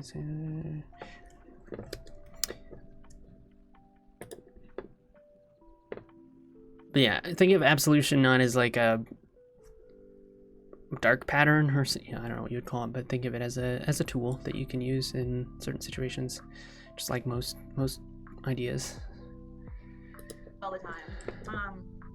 And I really had not very much time to do anything else because I was just kind of like, this is when everybody else is working. Like, also I feel like college kids are just not very effective. So if you just like work with someone else, you just kind of hang out for 6 hours, then you do a few hours of work. But like if that's who you want to work with, that's how you have to work. I didn't like that very much. Then I got to grad school and I was like, done with this. I'm gonna have time to do things I like. So my first year of grad school, I had a really bad repetitive stress injury, so I couldn't use my computer very much. And so I really had to limit my computer time. I didn't really do email at all that year. I didn't really do social media. I worked for 8 hours a day, and then like the only time I spent on the computer, I was doing actual work. I took like some hard theory classes that year. Like the only time I spent at the computer was like teching up my solutions. I also did some coding, but like I understood that my computer time was very limited. So like, I really just like I only did what was necessary at the computer, and like at work I tried to like mostly only work because I didn't want to even like sit for longer than I needed to. And that gave me like a really interesting perspective on time. Because like actually I had a ton of time that year. Because like 8 hours a day is like more than enough to work. Like I would get into work at 8 or 9 every day, leave at like 5 or 6. I like So rendering do in some form front of exercise every day. because of a In the shader evenings, I tried or to the avoid material working as much setting as possible. of I the did a lot of shader. cooking. I like lived next to the MIT Press 3001. bookstore. I would read like a book or two every week. But that's so it doesn't. I didn't really have very many friends, which also like gives you a ton of time. I like all these excellent pieces of advice. Mom making. Otherwise, it's making a gonna schedule, sometimes having the render mom- behind. Having your mom do the have the checklist for you. No Maybe I breaks, actually kind of do want to stress go you, back these to are an all great actual things like to Z. You have a ton of time, yeah. But I mean, I blogged a Go ton that back year. to I think that was like my this. most prolific blogging year. I learned a lot. I think that was maybe like one of my more productive years in grad school It too. seems like a transformative year, right? Because it really shifted you into another mindset, and also the transforming from undergrad to grad school was transformative. But that year, because it was compounded by your injury and you were boss forced to spray. reevaluate how you spent your time and stuff, that seems kind of transformative. Right, yeah. And so after that, I realized like, man, there's a lot of time if you just figure out how to arrange it. And also like technology really sucks your time away. So I think the next year I did a bunch of experiments. Like, okay, like I'm not going to work all the Oops. time. I'm going to on purpose prioritize like making friends so that I actually have some, etc. And like taking up hobbies. And also I did a couple years of experimenting with taking time away from technology on purpose. So for a couple of years, I would do like 1 hour off the internet before I went to sleep every night. I also tried to do, I think in 2009 or 2010, one summer, Let's like see if 5 this hours works. of continuous non-internet time a week. Also, I'm gonna make the and I would, freeze like, not go for a long affect bike ride or a me long if I run have or God something like mode. that. And that I think was really nice because it's just like life feels like it's at a completely different pace when you're offline like that. And I think like having frequent reminders of how that felt was very helpful for me. God mode. I should really get back to that. Yeah, they have these things in China now. They have everything in China, but they have these like get offline camps, right, for people who are addicted to internet gaming or internet. They like take away your phone and stuff, and you just go out in nature for a week or two. I'm sure they have in the U.S. also, but it's a indicator of this phenomenon that we're so hooked in all the time. You can also just and, do that. Just the fact of getting away is novel. Yeah, and at once things feel very fast-paced because things are always happening on the internet, but then time just feels like it's not, like you don't have enough of it because it takes so much energy to be in that kind of fast-paced situation. Yeah, one thing that When you get out into like nature and you're like camping or something, it's like synchronous online communication, right? So it like, feels like you have I infinite had to do, time. like, It's really when I was, weird. like, interning or working at Google, like people just have like 5 GChat windows always open and like they're just coding and then they're like chatting with their friends. Like that always stressed me out a lot. Like anything IM related just stressed me out because it seemed like so synchronous. Oh, I mean, for me, actually, it's much easier because you can have like 10 conversations at once. But Yeah, I guess But if you I don't feel pressure to respond right away. I always feel pressure to respond right away, so that it always stresses me. Yeah, no, I don't feel very much pressure. In fact, like my friend Seth once said that I was the worst instant messaging partner in the world because I would always ask him how he was doing and then not respond and respond like the next day. Yeah, it's like if our real That's life how I was deal with instant texts. messaging etiquette, then we'd all be pretty strange. Right. Yeah, but really interesting. Yeah, but I think like thinking about time and energy and like how technology plays into that has been really important. Yeah, and it's I think it's for a lot of us, not only in academia but in the tech sector and many, basically not even in many kinds of sectors, right? Because we're kind of the first generation to really grow up seeing from personal computing to mobile devices and apps now that we are, we're a unique generation where we saw like whereas people who are 10 years, people who are college students, with digital kids and all these digital phones See, and stuff. that So thing should we're be this really fucking blown up by generation. now. What's going on? Right. Yeah. Something else that I spend a lot of time thinking about is how you can have room for. Oh wait. I guess maybe I didn't finish my progression of my relationship with time. Yep, keep going.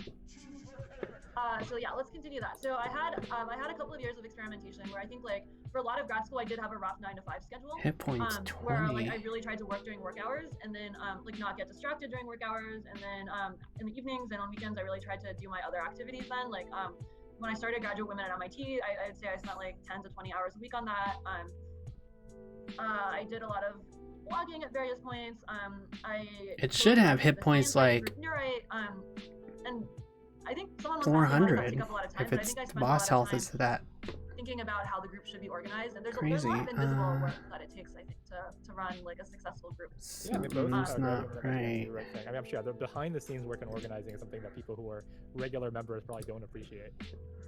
Yeah, but I think for most things I organize, there's a lot of secret work that takes a lot of time. And I think that how a lot of people will manage their work-life separation is like they'll just do their life during work and like work the whole day. But like I really like having like these are my work hours and these are my other hours, because like if I know what I'm supposed to focus on, it well there's just this well I think that in order to be good at work you have to work even when you don't feel like it. You can't just structured procrastinate all the time. I mean, structured procrastination is a really useful tool, but sometimes you just have to like put yourself through things. And so I think having hours that are explicitly set aside to do working is really important.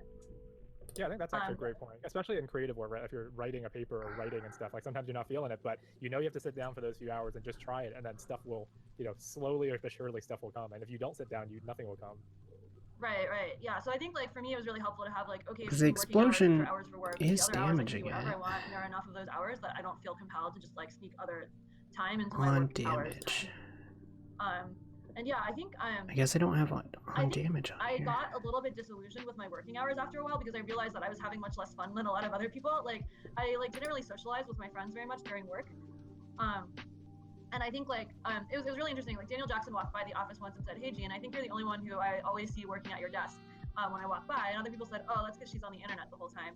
But so this made me wonder, like, okay, am I really just like doing the same thing as everyone else, but I'm just on the internet, on Facebook, having these conversations instead of like doing it in person? But I think for me, actually, like, not like cutting myself off from like most in-person conversations and limiting myself only to online interactions forces me to, I guess, limit my interactions in certain ways that I think is harder to. Yeah, there's a control thing too, right? Because there's this locus of control where if it's online, you get to control, when you respond to people and such. Where if people are walking by your office and talking to you, it's very hard for you to actually fully be in control of those interactions. Right. Yeah. Ted Benson used to like stop by my office sometimes or try to talk to me while I was at the gym. And then like one day he's like, "How come all of our in-person interactions are so awkward?" And I don't know what I said to him, but what I thought was, well, it's because you always talk to me when I'm doing something else. Like, yeah, somebody, a friend of mine that deals with social anxiety, whenever she gets a call, she doesn't answer it, and then she calls him back because that gives him more control over the conversation, the situation. That was interesting. Right. Yeah, but like online, it's like, I can be a normal person all the time, but if you try to talk to me while I'm working, like I'm just not gonna be able to respond to you. Yeah, I really like that. Yeah, I mean, I think that the side thing we can talk about briefly is this idea of socializing at work, right? Because there is this sort of morale and camaraderie of being all communicated, but then again, it's easy to waste time during the workday, especially in grad school, just hanging out. So how do you balance that? Yeah, I don't know. I felt like I had a mailing list with my friends, and we emailed across that, and everybody else hung out all the time. And sometimes when I took breaks, I would hang out with them. But like, I don't know. I don't think I'm the biggest work socializer, actually. Well, it might be otherwise because I had all those photo How did blogs, all of those come but, from? I don't know. Like, I feel like so my office mate Joe took most of those pictures, but both of us were on like this these Pomodoro variant work cycles where we would work for like 30 minutes, 45 minutes, then we would take breaks. And so like There should not be this many spawned. So I think like if you have someone else who's like on a work cycle, like not like that social. God, everything's broken about this fucking boss. I hate it. Imagine like a whole pod of people all on the same timer, just like silent, and then everyone just like rambles for 5 minutes, and then you're all silent again. That's really yeah, but yeah, it was really interesting because I think like we tried a bunch of like these work and then take a break, work and then take a break things together, which I think is roughly helpful. But then I think like once you learn how to work, then you can just like work and then take breaks without timing it. right. So I guess finishing up the grad school and transitioning to the professor life, what has been your the biggest transitions in terms of time management? Well, I just have no unbroken, like it's a completely different game. It used to be like I had like 8 hours a day to do my work, and it was like, how do I? Oh, it's going to init every time. Productiveness, I have no meetings that are excuses for anything, so it's just like, okay, like what am I? I only want to do this once. Like, what's my really on time? What's my off time? Like, how can I just maximize this time? But now it's like, okay, like how do I set up? Well, it's kind of a similar thing, but it's start, but I set up my meetings during my like off times that are like off time kind of meetings. I try to set up like my on meetings during my kind of on times. Then like I try to leave myself some time. There's really not very much time. It's just like a different optimization problem. Yeah, I think that once you get used to it, you'll see that it is like the scheduling and everything is a first class object now, right? That it is important to view that as an important task in itself. But if you do that right, then I think after a semester, a year, you'll quickly get into it. I'm sure you'll quickly get into it again. Right, yeah, because I think it's interesting because I feel like not a lot of people view scheduling as like one of the primary challenges of being junior faculty, but I feel like if you get the scheduling problem right, a lot of other stuff falls out. Totally. Yeah. I mean, that's what I blogged about when I started my first year. I had the very similar sort of thing. I think any I knowledge really work told them, scheduling is Yeah. an Yeah, important I skill to actually wrote about that. learn. I said like the very like the advice I give to first semester faculty is get your scheduling, get your time management down, right? It seems cliched, but the actionable thing is, view scheduling as a first class object, and with all the stuff we Yeah. talked about, with energy, with time, with deadlines, with when it's okay to procrastinate, when it's not, when things are truly urgent. And if you get that down, then you'll get rolling a lot better. Right. Yeah, and something else that we haven't touched on that I think is really important is that preparation really changes the amount of energy it takes for time. Like I think just like for some things, it's also like different things preparation increases the amount of time you have, different amounts. But like sometimes if you go into a student meeting and you have a roadmap, or you've like read their document or something like that, it like completely changes how it goes. Also, like I realize with my colleague meetings, especially ones that like colleagues I'm friends with, if we don't have an agenda, we'll just waste the entire meeting. Right. I mean, it's a social. If it turns into a social meeting, which it may be okay Yeah. if you want to socialize, but if you want to get something done, right? Right. Yeah, and I think also like for how I manage my personal life, preparation really increases the amount of time. Like one of my favorite things to do is just like set out, like leave my house on a Saturday and like not know where I'll end up for the next like 12, 15, 16 hours. And I think a lot of that is enabled by having all the things I need with me. And like then I can have like this like long stretch of time where I'm just doing like everything I want to do. Preparing well. Right, exactly. Yeah, for me, like spontaneity is all preparation. Like, yeah, one way to be spontaneous is like you have no constraints and you can just like pick up at any time and do anything. But if you actually have constraints, then, like you kind of need to like if these are your boundaries, then you kind of have to like give yourself like enough things so that you are simulating a situation where you can pick up and do anything at any time. Yeah, so I guess in the last few minutes we can talk a little bit about we can wrap up with your thoughts on spontaneity, because we talked a lot about structure so far, but at the very beginning you talked about how you kind of pride yourself in balancing structure and spontaneity. Yeah, so I think As cool as the well, black I think a lot of people don't believe flame it's possible to is, be it just spontaneous isn't. when have You don't such a really structured see life it, as I so do. And like there's all these people who are like, oh, like don't maybe schedule we any shouldn't meetings. have Like, that when you're mode. a faculty member, you have to schedule all your stuff. You have to show up for the classes that you teach.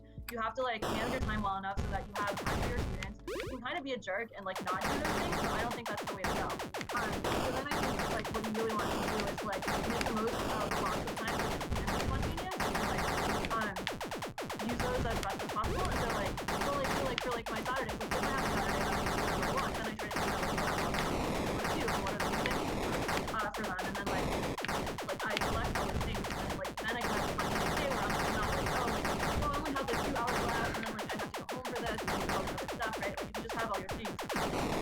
If it is just the explosion, I can have Jazz fix that. I'm sure she'll fix that.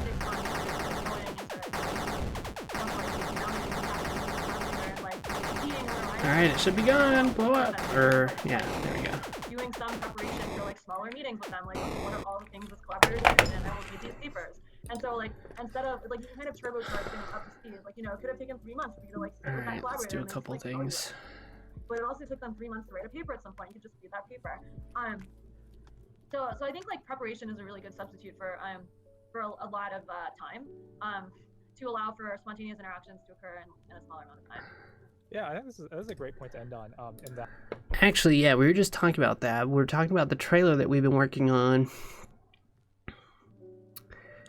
And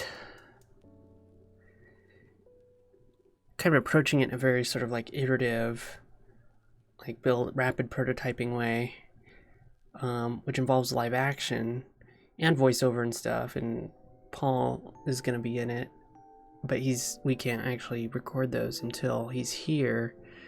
But by having Rusty do like placeholder stuff, he can try out ideas and edit it to the point where the trailer is mostly edited and we know exactly what we want, so that production can be like very straightforward and we get the stuff that we know that we need, which then opens up the rest of the time for trying alternatives and improvising and basically all that kind of serendipity that comes with, in this case, like what are they called? Happy accidents, finding happy accidents. Whereas if you're just trying to wing it, you're kind of stressed out trying to figure out what the hell you should be doing and did you get what you need. But if you know what you need going into it, you can get that out of the way and then focus on like next level creativity. That, like, yeah, and this idea of preparing well so that you're setting yourself up for potential serendipity later is really powerful. Yeah, I mean, it's like that really cliche phrase, like the harder you work, the more lucky you can get. Yes. I think like the harder you work, the more serendipity you can have, because you just have much more surface area for like things to catch onto. Yeah, and I think that there's this common misconception that like in order to be, like you said, in order to be spontaneous, you need to like have no structure and no meetings and just be like off in the forest somewhere. But then actually that is not a recipe for anything, because then you don't have any structure and you're anxious that like you don't know where you're gonna get your next meal. And so, Right. Well, I mean, it's fine if you can afford to do it, but yeah, there's just, it's not compatible with our lives. Yep. Alrighty, that's an awesome point to end on. Thank you so much, and we'll talk a bit more offline. But thank you so much. Well, yeah, thank you.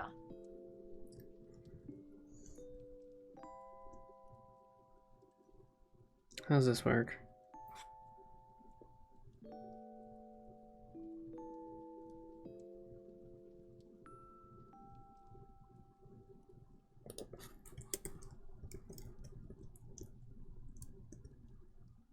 Did I set flame somewhere else?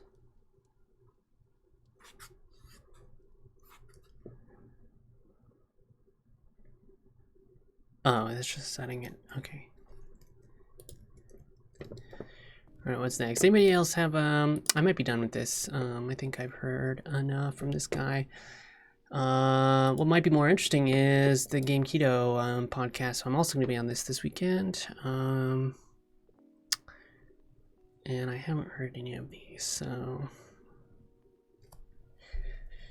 Game Keto is a game making club. Where they practice making games by making games. I recommend it, actually. Alright, maybe let's do this last one. Narrative design, Telltale.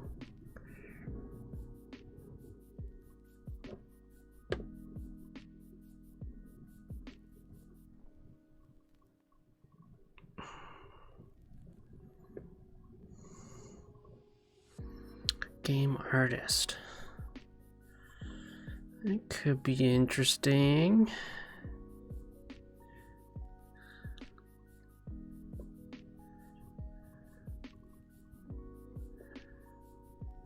Gameplay programmer.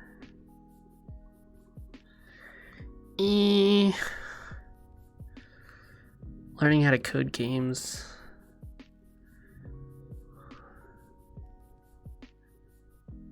Are fine, I guess.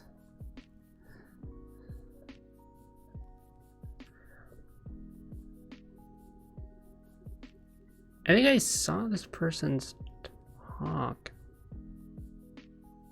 at GDC.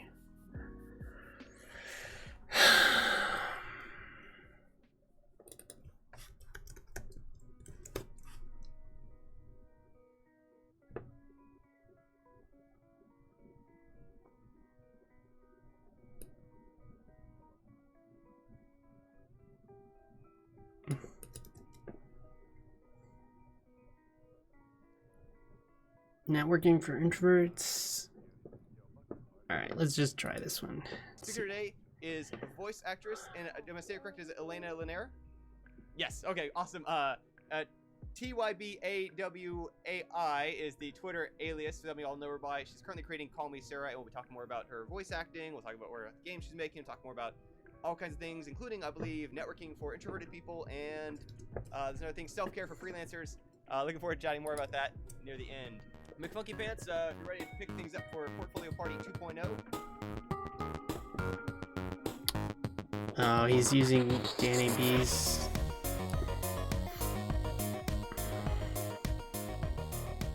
Actually, What is I'll make sure I'm saying Libsyn? it right. Alana rhymes with banana. Alana rhymes with banana. Okay, now I can never forget it. Okay, Oh, perfect. yeah. Nice. And so, yeah, like I mentioned earlier, and correct me if I'm missing anything major, right? Voice actress in Bindi and Ink Machine, making Call Me Sarah, and been sort of like lining up for speaking panels, things around self-care for freelancers and networking for introverted people. Yes. Nice.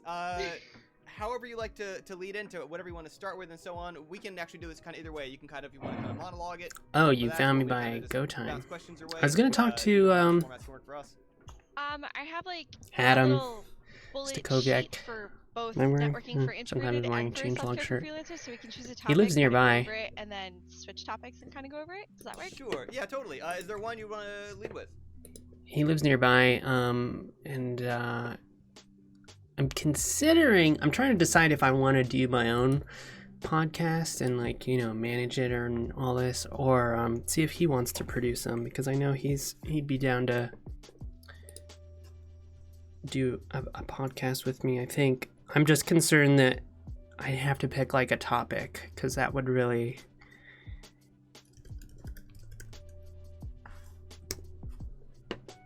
constrain me. I mean, I'm sure I could find something that's very general, but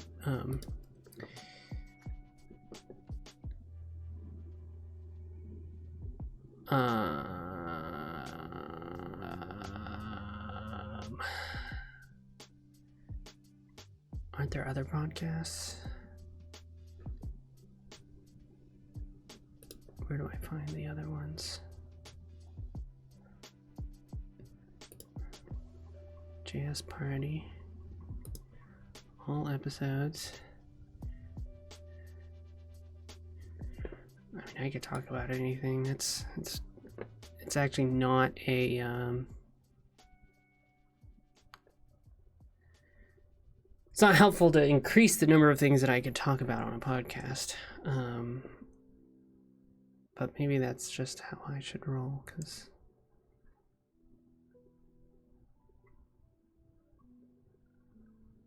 shouldn't they have a list of their podcasts? They just have a feed of the different... Oh, here it is. Podcasts. See, I could have something here. Hosted by... me. Maybe. I don't know. He could be down.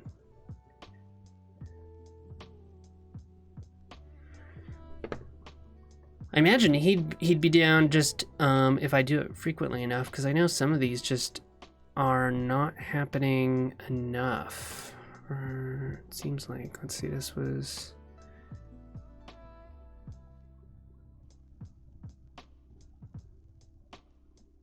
okay. More than once a month.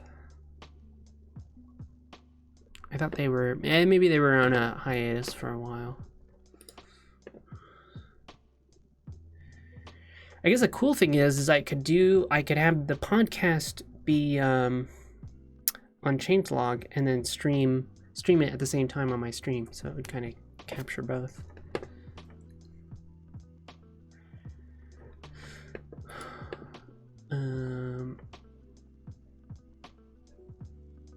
But also I might be self-promotional, so I don't know if that's something that he's down for. I imagine not. But I don't know how to not be self-promotional when I'm working on so much stuff. I just want to talk about it.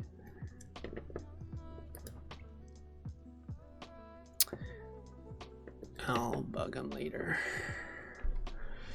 Okay, back to this. You could decide if you'd like. I don't mind. Let's talk about networking for introverted people, of which is most of us, at least when we got started, and at best we are faking it. So, yeah, what do we do? Good question. Let me quickly read over my lovely. See, Sure. This is introversion. You need to be prepared and have notes in front of you, otherwise you get upset. So it's kind of ironic. My first bullet point is this will tire you out. Have a plan. So notebooks. So introverted. The difference between extroverted and introverted. Introverted people aren't shy. They get their energy by kind of Energy management. nestling up and staying by themselves for a moment, and then they build back up their energy, and then they can go out, and they're not shy. A lot of people think introversion and shy is the same thing. So you might be introverted and not realize it because you go, oh, but I'm not shy. I love talking to people. It's just after a party I feel exhausted. Well, that means you're introverted. Congratulations, you're just like us. So extroverted people, a lot of things are designed for that, because the the more people, the more energy they get. And so they're great with networking because they can go on for hours. People like myself who are very introverted, like I'm shaking just talking to a group. It's exhausting. This isn't gonna work because he actually changes height. So I get there a little after. Okay, so one thing I do is that I don't get there right when it starts. So if there's an industry meetup and it's from 6 until 9, I'll get there at like 6:30, 6:45. So not late where it's rude, but late enough that all the extroverted people are already there. They've already exponed a lot of energy. They're not like on me the first time I get there. I can kind of like, I don't have to introduce myself to every single person who walks in the door. I can kind of go around the room at my own pace as opposed to being the first one. You have to say hi to everyone who walks in, and everyone's probably already had a drink. So all the people who are kind of like, and their tense energy, I don't want to pick up with that. So they've already had their drink. They've already done their thing. I show up at 6:30. No one even notices. That way I can kind of choose, well, do I want to stand on the edge of this group and kind of say hello to these people? Do I kind of want to find someone I know? Often I don't know any people at these industry events because I switch industries. I went from show business to game dev. So although there's a little bit of crossover, there's not really. So you walk into a room with people you don't know. The first thing I suggest you do is get a drink, and it doesn't have to be alcoholic.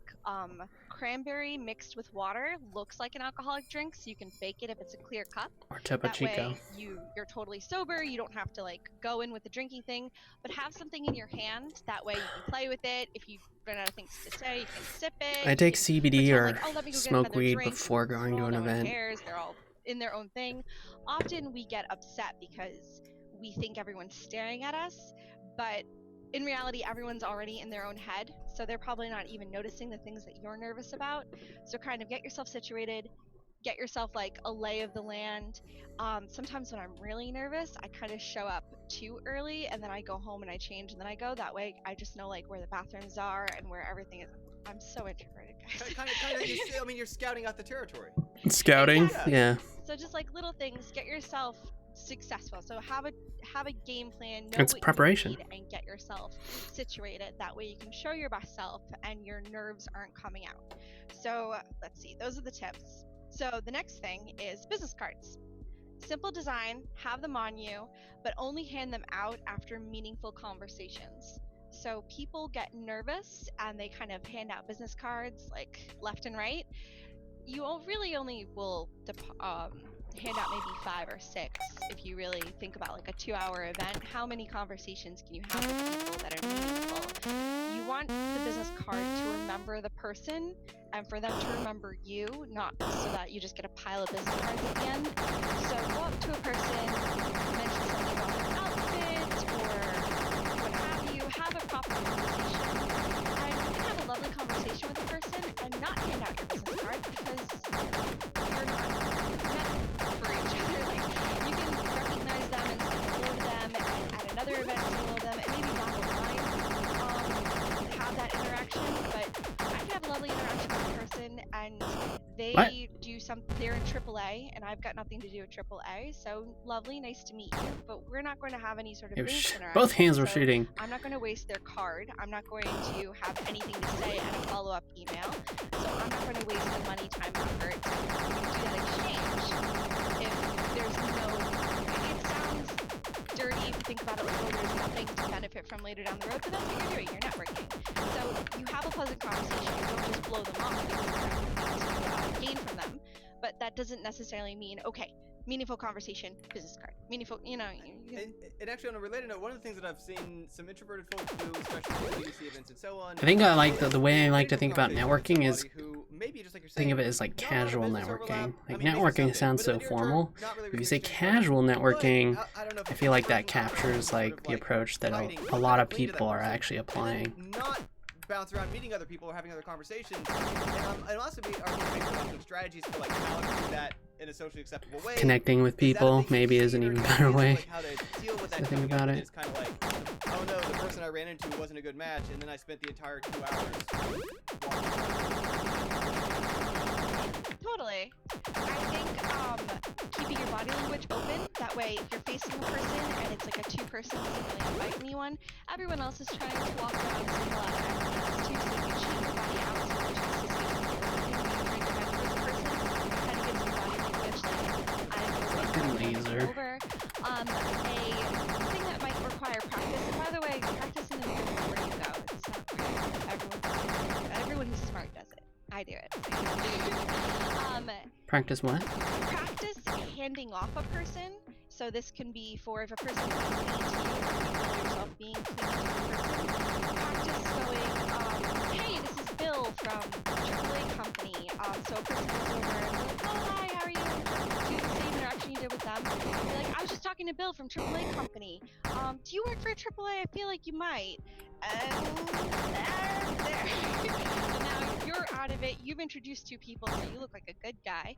And then you can make an excuse. Honestly, if people noticed, and this is another thing, getting out of your own head, you when they're not. If people noticed how often I go to the bathroom as an excuse to just break away, breathe for a second in a stall, wash my hands, be like, go back out, they think that I'm in conversation. Like, just some sort of something to break yourself away, meet other people, reset,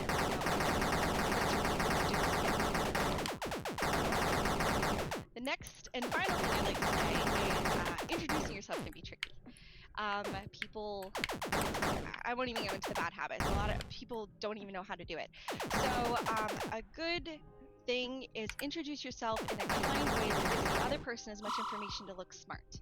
So if you go up to a person and you start from the, oh, you probably don't remember me, but we met, don't, because that makes it, you're basically saying you don't remember, I'm not important, and you don't care enough. Like, it's just bad. Don't go in and assume the person remembers you either and be like, hey, how's it been? It's been so long. That's weird. What you can do is introduce yourself and give as much information to them so that even if they don't remember, they can play dumb and feel smart. So, hi, I'm Alana. We met at RTX at the vending booth when you came by to test my game. It was really cool to see you then. How's your night going? And also, that's a thing. How's your night going is a really safe question. How's it going is very open, weird. How's your day going? How's your night going?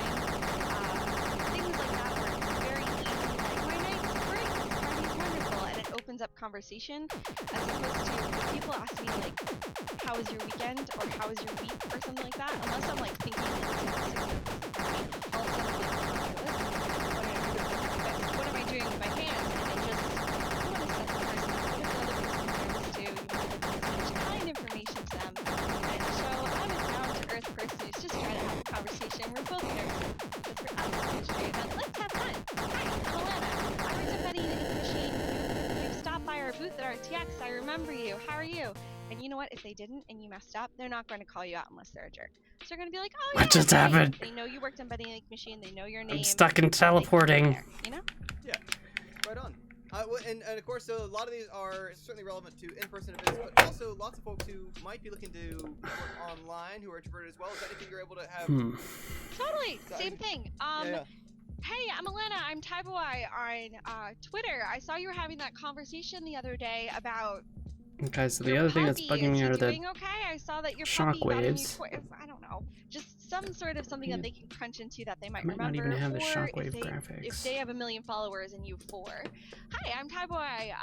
On Twitter, I follow you. I love when you post about the time, like, I love it when you post about you working at Nintendo. That is so cool to see the insight. Like, however, you know, just compliment the person, give them information, introduce yourself, how they can recognize you, but just, like, give them the information you wish you had, you know? Is there any questions or anything? Yeah, any questions, I guess, before we roll into the other discussion? Any thoughts people want to share about networking for introverted people? Things that have come up for y'all? Obviously, I mean, part of what I do, and this is partly just the role I've chosen in life, is I'm often leading folks around in terms of trying to introduce them to other people.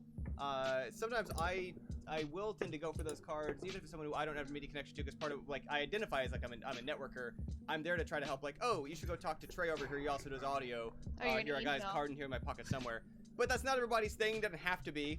But, you know, it's another way you can kind of be useful, is trying to lead people to something, like to say. I guess Nick's actually still asking for any other advice for online in terms of for folks who exist mainly in the web space. Definitely give them usernames and where to find them and the social media platforms. So if I just say @Tyboy, is that Twitter, is that Instagram, is that whatever? Definitely mention something they post about or something they do, why you follow them, if you follow them. Just kind of the same as Shockwave. meeting them in person, but you Shockwave. have to be more specific since the internet is so broad and we're interacting with it constantly. And another thing, if you don't want to take their business card, you can just say, I'd love to, like, I really enjoyed talking to you. Do you have a Twitter? I would love to follow you on Twitter and see if you, like, do you talk about this often?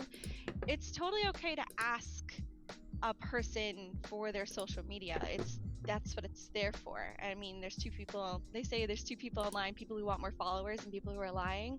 Everyone wants more followers. Gotcha. Tim's asking, what do you kind of feel is optimum amount of time to speak to someone at an event? Definitely depends. Definitely polite is 2 minutes, just to kind of 2 talk to a minutes. person, get to know them so you're not blowing them off. Just get a sense of a person and then politely excuse yourself. But if you hit it off with a 1.25. person, don't usurp their whole night because they're there also for a reason. But you can sit there. I've had like 10, 15-minute long conversations, but my body language is always open. That's the trick. You don't want to like close off because you don't know how that other person's Wait a feeling. minute. You are new. They're there for reasons. If you keep your body language open and you can keep on talking, Oh, it's and not you're transparent. good about those social cues, because some people, humans are tricky. Humans expect us to be able to read each other's minds. We're really bad about boundaries and about saying how we feel and about being open, and then we blame the other person. It's weird. So if you need something and you're good about expressing that, great, but the other person might not. So they might think that they're being really obvious that they want to leave. And that's just tricky human interaction that extroverted, introverted, just every human has.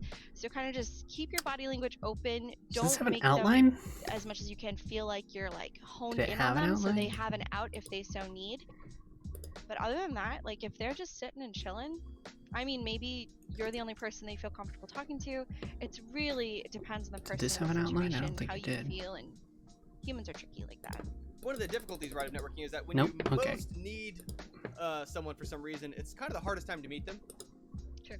Like if you need the job from somebody and they can tell, like, oh, interaction is going to be super awkward and difficult, especially in this kind of setting.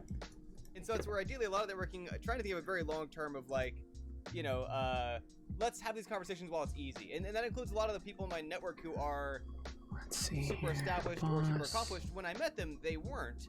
And now they're hard people to Shockwave meet because attack. they're Oh, I already made a nervous, and anyone who talks to prefab. them is going after their fame, money, Just using a connection, different whatever, sprite, I guess. as opposed to like, if you know them from before those things, it's just much easier to reconnect and recognize each other and catch up and whatever, and takes pressure off those things. So it's really got to be a long-term thing rather than like, okay, I got to score a job out of this 16. networking event I'm going to. Is low odds, doesn't hurt to try, but you know, want to try to build those things up over a period of time.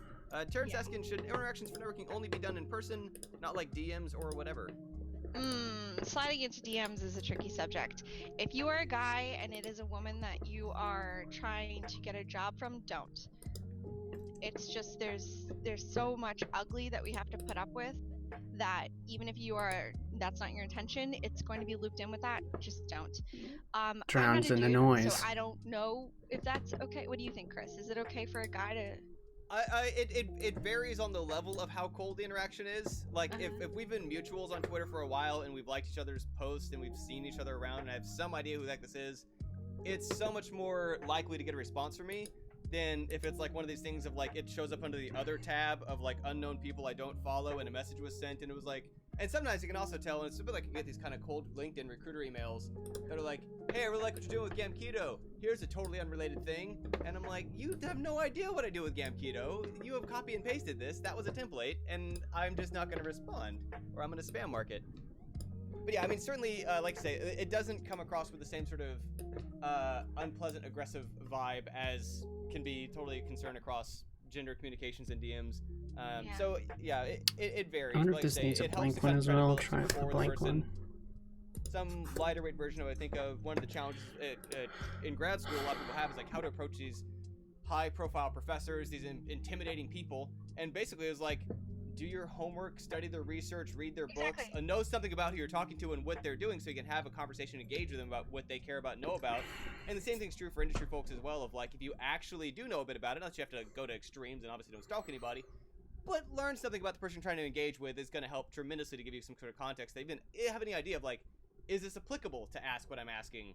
Because otherwise you come across as very like, Yeah, this was a moment's kind of thought. Dan Delivers suggesting LinkedIn and sure, LinkedIn and Shaper are not dating apps. True. Most things aren't dating apps, but It's everyone true. tries to make them dating apps. Another thing to remember is that everyone's different. I have a friend, Stephanie Halbert. She is, she does, is there a thing called basis bias? I forget what her. Yeah. It's the compression algorithm stuff. Yes. A lot of people. Yeah, she was one of our speakers for Game Dev Biz some time ago.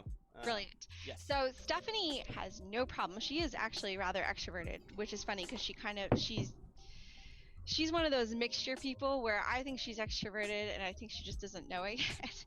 But she has no problem. It's a multi-dimensional thing. Her in DMs, and she will talk to you for ages in her DMs. And when she stops talking, that's just her putting up a boundary, like, okay, I'm done. So you kind of have to be okay with that. It's not any hard feelings for her, but she's fine with that. She also has no problem people just approaching her. She has no problem. She has random Twitter meetups where she's just like, if you follow me on Twitter, I'll be at this cafe at 4 p.m. Come here. That is my worst nightmare.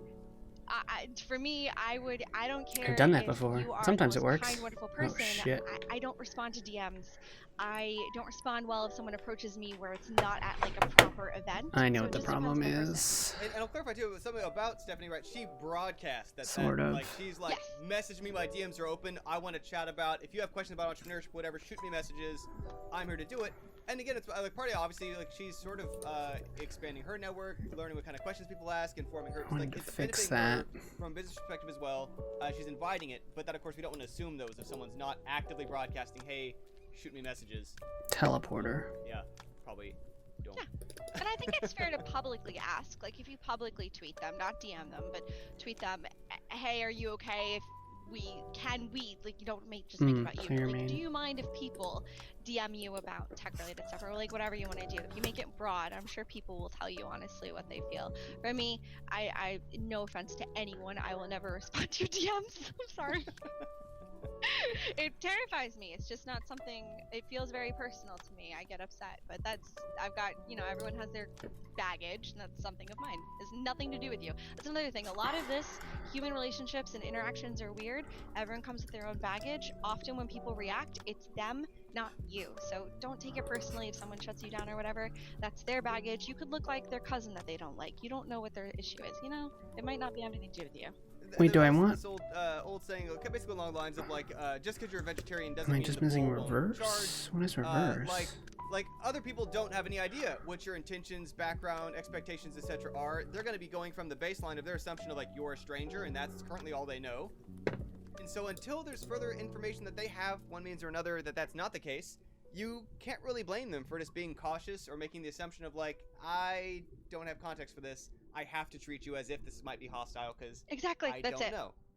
So, yeah, but okay, so awesome. And I want to make sure we get to your other topic as well, which was self-care for freelancers, which of course also lots of overlap with a lot of our people are remote in various ways. Yes. So I liked what you tweeted today. Start today on preparing for the next opportunity. I think that has a lot to do and kind of ties into what I have to say about self-care for freelancers.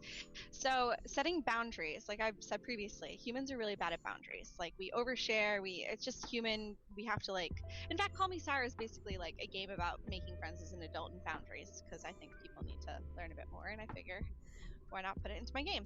So boundaries not only is protecting yourself, but What's it's our also game? setting expectations. So if you go to an industry event for industry stuff, you have to remember that when you're freelancing, some people are your coworkers even though you're not in the same building.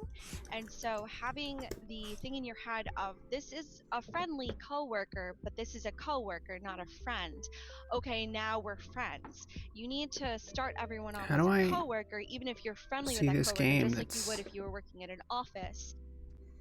It's tricky because at an office you're there, you go 9 to 5, you go home, there's like an HR department, like it feels more obvious. I don't see the And game. then when you get close to them, then maybe you become friends with them. You have to do the same thing as a freelancer, the same thing as if you were working in the office. Should I check Twitter on stream? Another thing is with boundaries, you have to ask for what you need, especially with pricing. So it might feel tricky because you are networking, and networking is just another fancy word for making friends, really. coworker friends. And so when What was people I saying? ask you for you to do something, especially when money's involved, contracts are wonderful. I think everyone who gets married should have a prenup, not because you don't love them, but because while you're in love, you want to like set the, okay, if this goes downhill while we're still friends, I'd like to set what happens. So it's kind of like that. Before you do any work or whatever, just shoot them a contract and just say, this is, I'm more than happy to do this. And even if you're doing it for free, shoot them a contract with your pricing, and then at the end say discount 100%. You want them to see how much you're worth. So I learned this the hard way with Venti and the ink machines, and I won't get into it, but oh my god, I know about contracts now. What you should do is not what I did. You should put how much you normally We're charge, listening to and his then say thing. like friend discount or whatever you want on the invoice, and zero it out. That way they know how much you normally charge, they know what your time is worth. That's a good and idea. you set the If you're doing stuff for free for expectation, friends, this is what I bill do. them anyway, but Questions, credit this them. is That's what pretty I'm smart. doing you a favor. There's no like It's clear the you wanna the kill value any exchange. stickiness beforehand. Ooh, those look good. So there's that. There's also let me see if there's anything under that mini tab. And I'll add to that while you're looking at the notes that the this actually comes up too. So when I'm working out with IGDA's Los Angeles chapter, and we're trying to arrange a local panel event, whatever, and we have it's a non-profit, so we do have people who are kind of offering to help out with logistics, IT stuff, space, etc. It still helps us as a non-profit organization to have documented evidence of like. I mean, this if stuff's IT gonna services, not this be space rental, impacted what by would the it have fog, cost? probably eyes Even if they too. zeroed it out or took a huge chunk off a discount, because for business purposes, it's useful for them and for us to be able to show like that there was value transacted, that like here's what the budget would or could have been if it was comparable for some other space. Those things are all useful to everybody involved in the process when you're doing things that are, like I say, even if it's things to help out an organization that needs it, documenting those things can help everybody involved in the process to do it. And like I say, contracts tend to be the best way to do that. And like we often, we've had lawyers here guest speaking in the past. It's often as much about the conversations that cause the document to evolve as it is the document itself, because it raises certain questions or uncertainties that otherwise would go unsaid, and differing assumptions on either side. Exactly. And it also outlines exactly what is expected of you, so that if you are waiting on it, it just gets ugly. So a bit of self-care is protecting yourself, and you can protect yourself by knowing what's expected of you, knowing how much you'll be paid and when, and having a document that when we were on good terms, mutually signed and agreed to, so that if it does get ugly, you can go, hey, I have right here what we agreed. Do those hurt me? They're not hurting me though. It's best to just set expectations, set a boundary, say, you're my friend, I would love to do this for free, but this is what I do, so we're going to do this. So the next thing is scheduling breaks, and rules of when to work, because it's so easy to work all the time and feel guilty about it. So the opposite is true as well. Apart from Trello, did You're you use any working from home, other you're project working, you're not doing your laundry. You can project take a management break tools? to go do your laundry, Are there any you can add-ons break would you use in to Trello? walk your dog, but you have to respect, like, from 1 until 4, I am at work. So just as if I was at an office building where you couldn't contact No me, add-ons. that's where I'm at. I'm just in my living room. So this is my work time, and you have to tell your family and your friends and your dog and everyone, you have to respect, this is when I'm working. Yeah, I love nothing you so special. much, but at 4 o'clock, I'll deal with whatever. It's and not even the most strictly limited organized my kids I've and stuff seen involved, and I of don't, so I'll let Trellos, but sort of you, the minimum to be handle effective. that. No, you want to do that, but you have to respect your time when you work, and as much as that, the opposite is true. You have to respect your time when you're not working. So In the future, I might be 7 using PM, Notion I because try my I'm best starting to use not Notion to for other stuff, do and so having it all in one place feels the pretty moment I have great. dinner, I try not to hop back But on my Notion computer. can I'm not kind of always successful, embed but Trello I try style to make it so that 7 p.m. is dinner, lists and in a make sort it of wiki and not, knowledge base type system that can also do sometimes it works, spreadsheets sometimes and it doesn't. So having a databases and schedule, data this is when management I work, stuff. this is when I don't. Yeah. This is a really cool tool, by the way. And It's of course, really under likewise, even though I'm not really truly fancy anymore, obviously still flexible in the schedule from what I do. And not so well the known situation for goes some with reason. friend or family members like, hey, can you help me out midday 3 p.m. because you're available? I'm gonna be at 9 to 5 or whatever. And what I found helpful with those is basically displacement of like, okay, I can do that, but if I do it, then that's an hour I'm putting off into the evening that I will be doing the makeup work stuff. and that if I didn't do that, then I'm defending that time as being like not work time and so on. But you know, kind of like letting it be fungible, but like I say, boundaries are super important. On the previous note of contracts, I just had a question from Cam, and I realize it varies. There's always gonna be an answer for these sort of things, but can you suggest even a vague range of what it might look like to Those pay, don't seem to pay a be lawyer to hurting create a me. template for a contract for these kind of interactions as freelancers, as when you're trying to do these sort of things? Yeah, you can get online 75 to 100 bucks, or you can go to an actual lawyer, and it usually costs about 200. Having an actual lawyer is nice because then you have that relationship, and you can go to them if you need them to like tweak it or whatever. Try to find a lawyer that will give you a general template that you yourself can tweak and customize for what you do. So if you, for What have you used example, Google do Doc? voice I mean, we acting have in used this Google and that, you Docs can and kinda, like, spreadsheets for mix some and other play random like a stuff. Mad Libs game with it. Beware Pretty of the much lawyers just that need you Trello. to come back and pay them money for them to do things like that. It's just, I don't like that, but that's me personally. Thanks for sharing that. Gotcha. Link? Yeah, there's definitely a difference between cost scale of lawyers who are used to working for when there's an enormous corporation that's feeding money their direction. In which case, and I can't even fault them, like, might be the best way to do it if you have a budget for that. But like a lot of us don't. But we also want to make not, you know, seat of our pants mistakes of just kind of like trying to wing it too bad. So yeah, it makes sense. But it's a good concrete range. Awesome. Terrence joking, you accept bits of string. Well, yeah, and again, I will say again, so like out of non-profits, not just the IGD, but other ones. Shockwave attack. What is women, up? like lawyers will volunteer their time, but they will exactly, like we said, say exactly, here's what the hourly rate would have been, here's what the cost would have been. They're waiving it for pro bono and other reasons, X, Y, and Z, but that helps them accumulate hours for their professional practice and other stuff and evidence of it. So yeah, so in other self-care notes. Yes. Two. One is have a support group. So you have no coworkers, so you have to find your peers and make your coworkers. So this is beautiful. I have an idea. Would you? This is basically You're what kind you're of doing. working This has on been it. wonderful Okay, to watch. sure. I love everything of what you just did in the last 2 hours.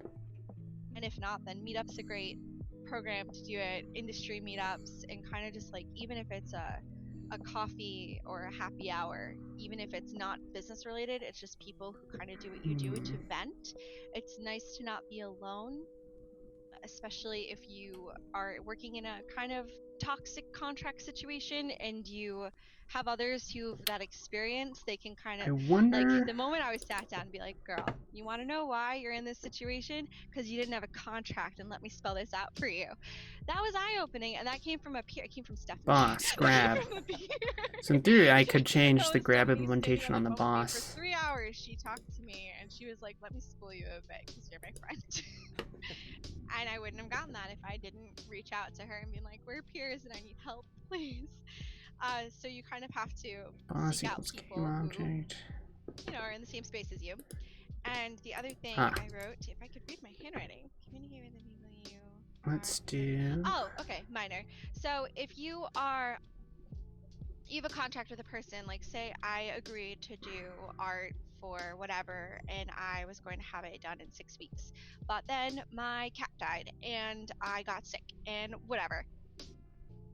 I find communicating with the people that you're working with and working Attack. for is the most helpful bit of self-care, because a lot of the times we want to be seen a certain way, we want to be seen professional, blah blah blah, but you know what, you're one person, or you're like 5 people. That's what freelancing is.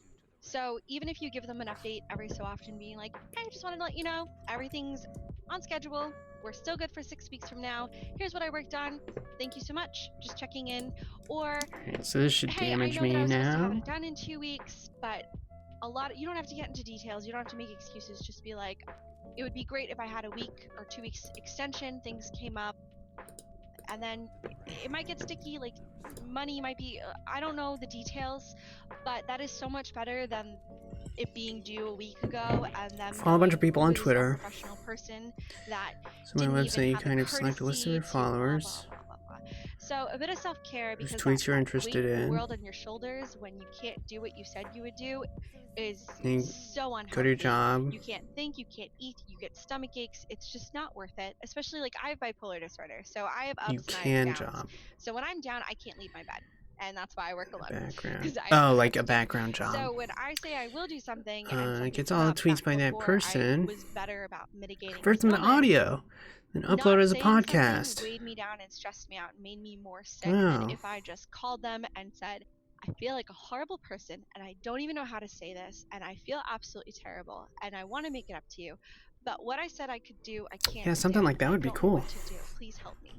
And we're all human, and we all make mistakes, and asking for help and communicating, best self-care. You'd have to try it, though, to You see need how it reach actually out and feels. ask for help when you work by yourself. Quite often people will turn out to be supportive or to be able to explore Yeah, options. Google's and that's something too where I've text to audio old sort of interaction APIs. with managers Great. technique of, That's what I would use. trying to not necessarily say how it is, but trying to provide options. You should try it. To like, okay, here's what I Some realized. ideas sound I good on realized paper that until you try it. by That's the why it's deadline important we to had aimed prototype. for, what I could do is different than we were aiming for. And I can always try to try get you things. planning for a week later, or I can get you something like a little, some compromises made on time. Which would you prefer? Trying to provide us with options, but realizing like, okay, here's an update on the reality from, Cool. different lines Okay, of so they what's are happening. dangerous. Giving them options. I suppose there's kind of some most common issues people have in terms of self-care stuff in the game development space, where you kind of, I don't know if you see it online, I don't know if it's from people who went to Crunch. conferences. Crunch, Thinking there that it is. crunch is a good thing. I will say this until I die. Crunch is a bad thing. Full stop. Full stop. I don't care. I don't care your excuse. Don't crunch. It's not worth it. The end. Agreed. Alright, it's finally coming together. Like, it doesn't feel totally broken, but You are a human, you're not a machine. It It's- is not worth your health or your happiness. let's see. The game will be done when it's done. Let's just watch Scope his is behavior for a important. while and Like, for see example, like Call Me what we Sarah would is the first change. game I'm doing by myself. I've worked on other people's projects, but Call Me Sarah is mine, and I'm doing it by myself.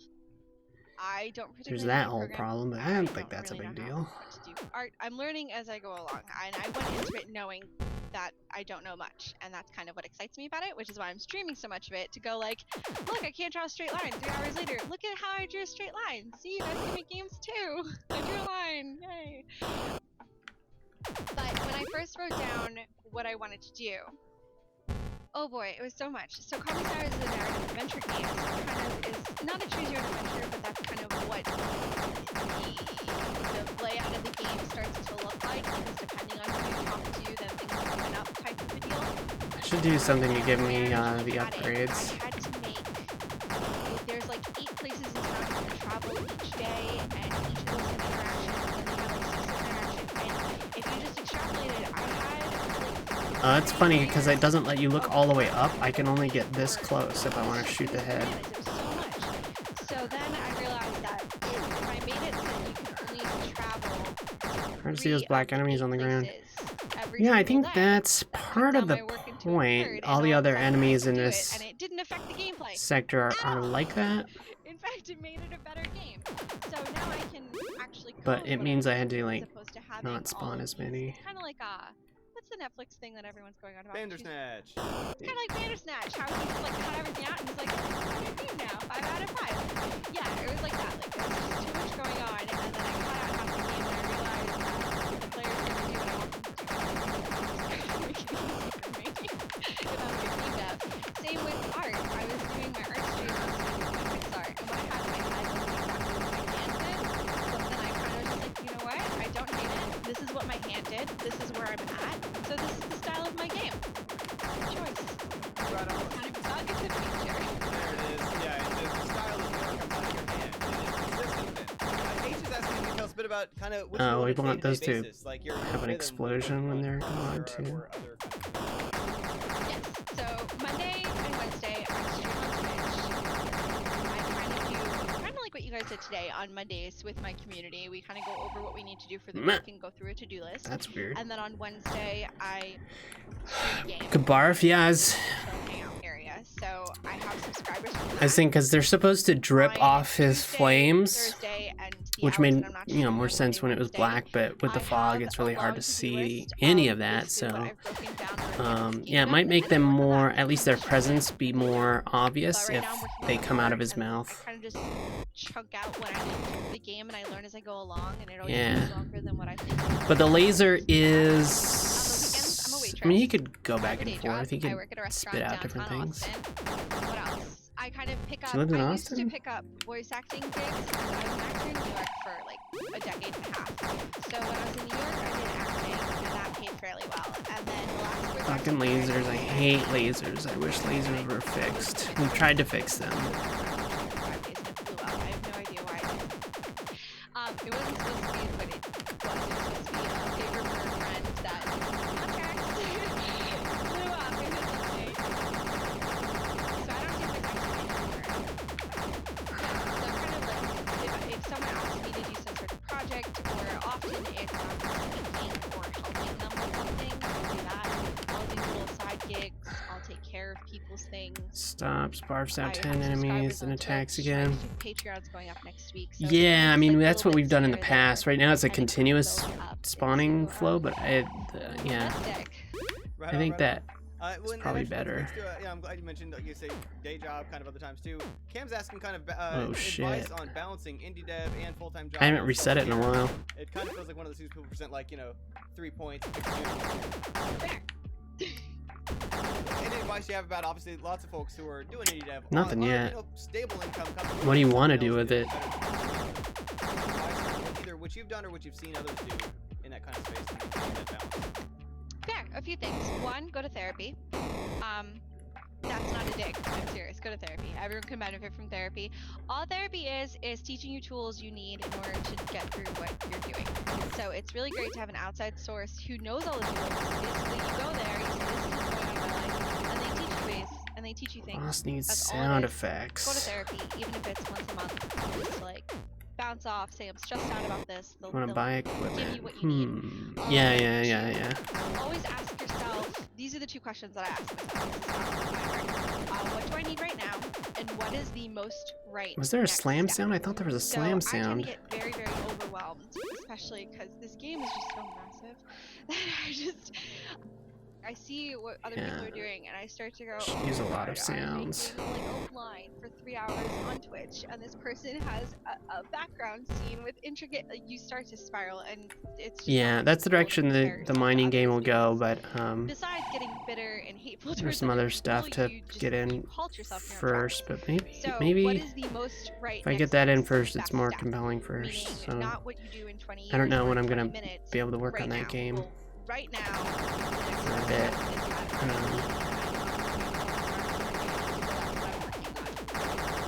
What do I need right now? And that could be a drink of water, it could be stepping away from it, it could be going for a walk, it could be I need a friend, it could be I need to sit in the corner and cry for a minute and I'll be good.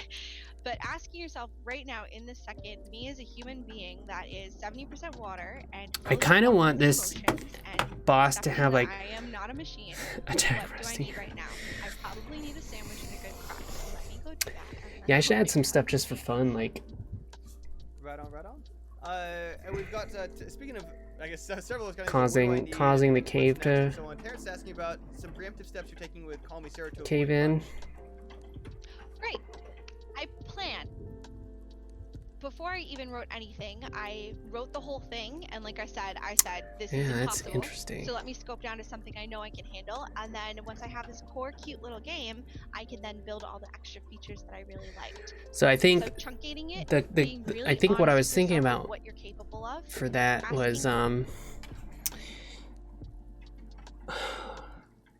like there's no direct attacks. But I was thinking that you could like set your character to place explosives so that the next time you go it'll place explosives, and then those explosives are there, maybe they're visible, maybe not, that you can then like set that off during somebody else's run.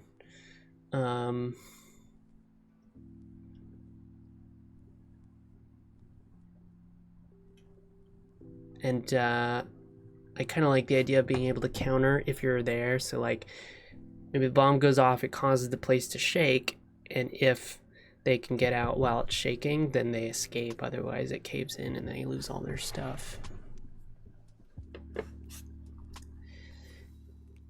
Man, how would you do a piss? It comes down, it's like your guy's mining and then somebody else comes down the ladder and comes up and like hits you or pisses on you or whatever. What would yeah,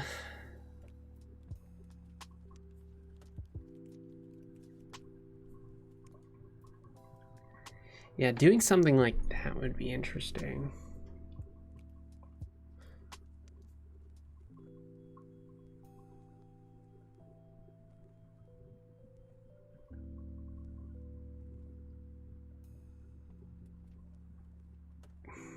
Or, oh, stealing. So like you try and steal, and then so your guy's mining, and then you say you want to steal from them, and then so then your character comes down behind them and like runs up, and then like some chance of stealing what's on them.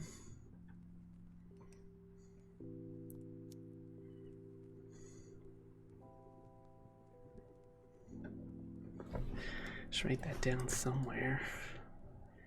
I don't know where I put that. I guess that's in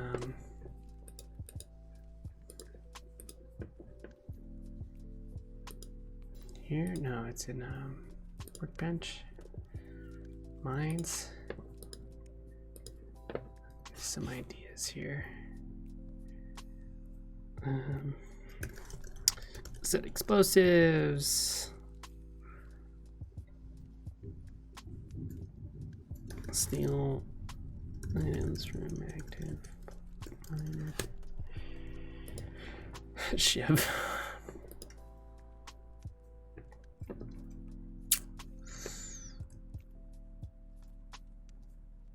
Yeah, doing some sounds would be good. Maybe, Paul, we could record.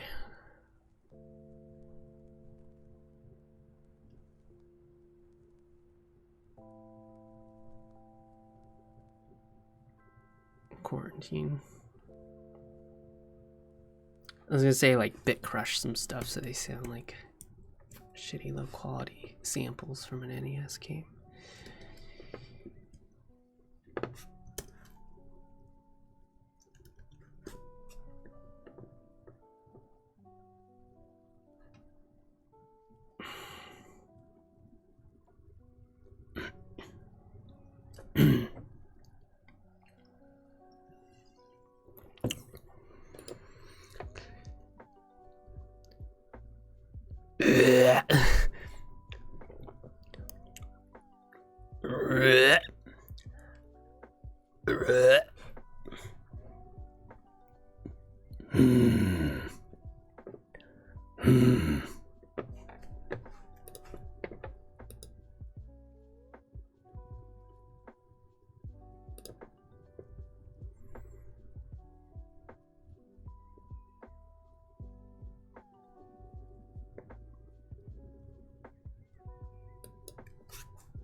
Okay. That's shitty. Shitty echo.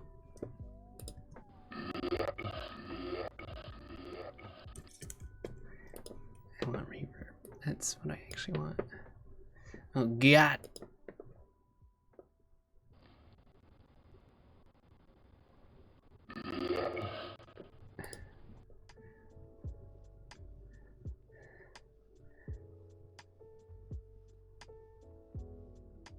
I mean, I could do more and a better audio thing, but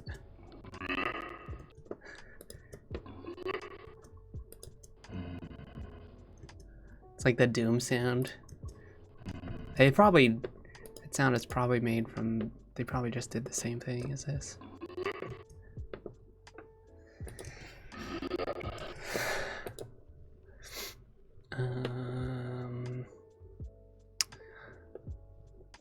Let's see.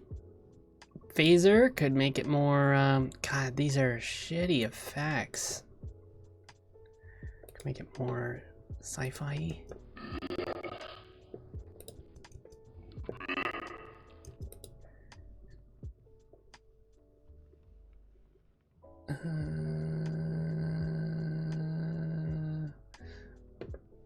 What's What's all this shit?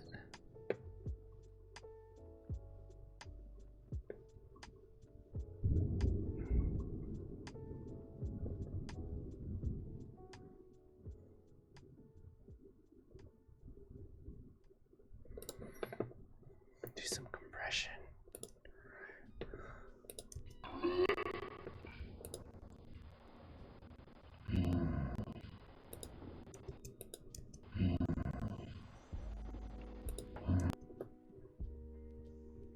Did I do two?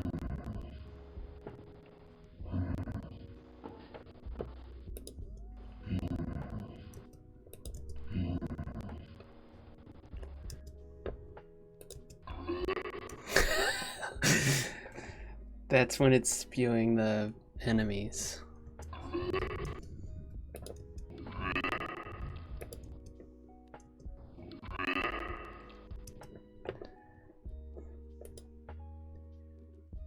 I guess we don't have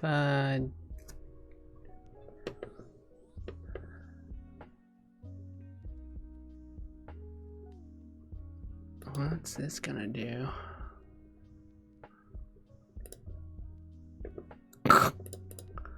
Okay.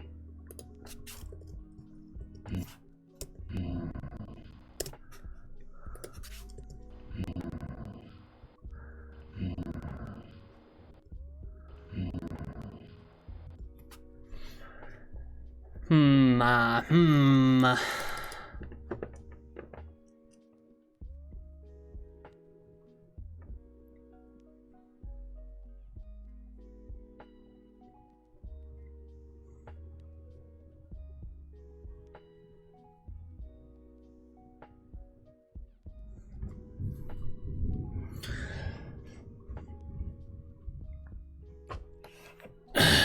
Let's see. How would what kind of piece? Maybe laughing or something.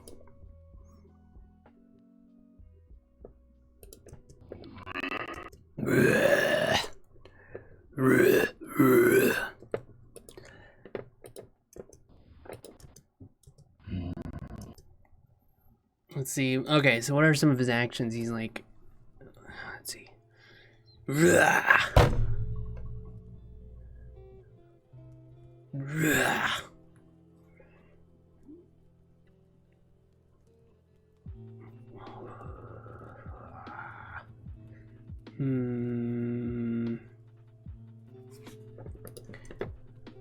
Yeah, let's. I hate Audacity. Is this gonna do what I thought? No. Okay.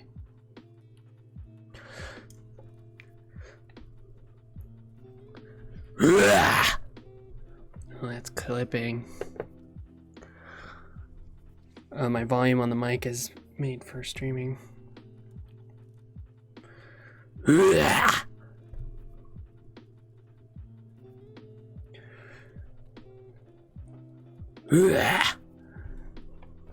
Are they really that bad?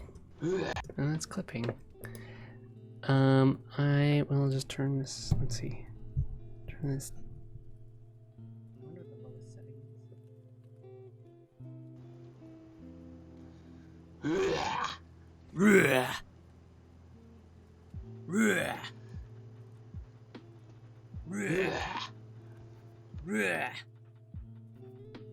It's the lowest setting.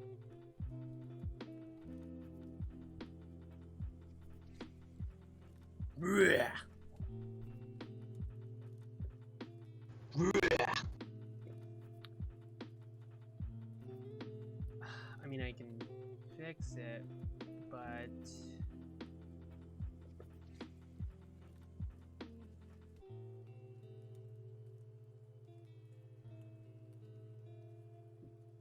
it's weird. I guess I don't know what's going on. This is not the same as. I guess I never used this mic for actually recording anything. Actually, do you hear a difference in the volume when I change this? I'm changing the volume. No, it's max volume. Now I'm going down to lowest volume on the mic. And I remember I had to set this to max to actually make it useful for streaming. But it doesn't seem like it's making a big difference on this recording though. Mm.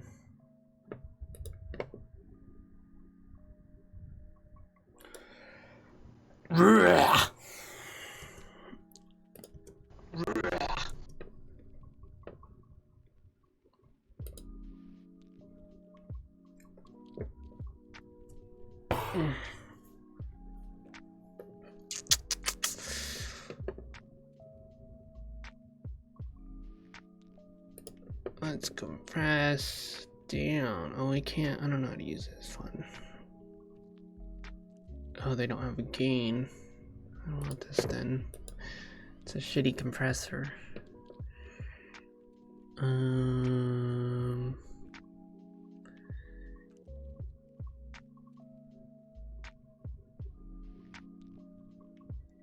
mean, I guess. I actually don't know what the leveler is. Maybe a negative amplify is probably what I want.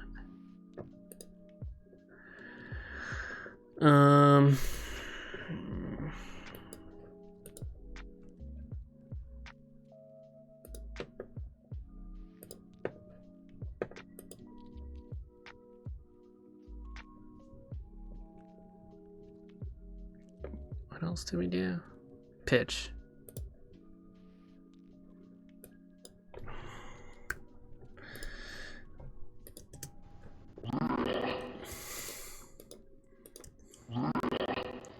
I mean, it's really shitty reverb. I mean, we could use this as a placeholder, I guess.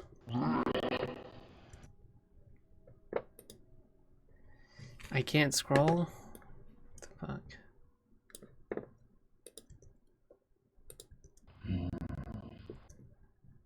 Maybe that and this.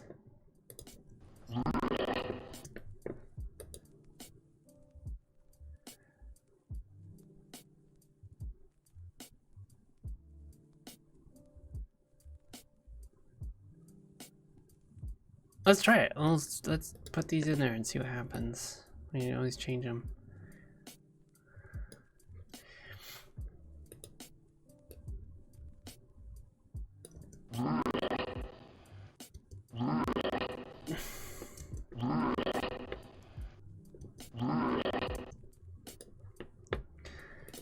Oops.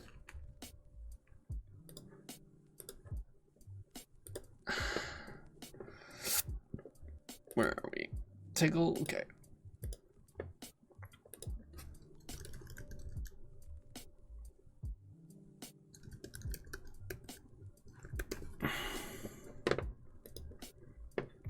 What did it do? Hog Warbus? What format? Hog Warbus.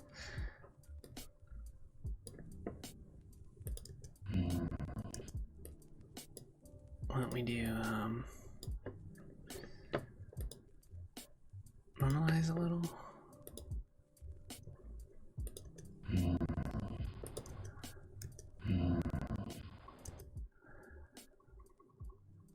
Can we use maybe noise reduction? It's gonna make it sound like a Skype call though.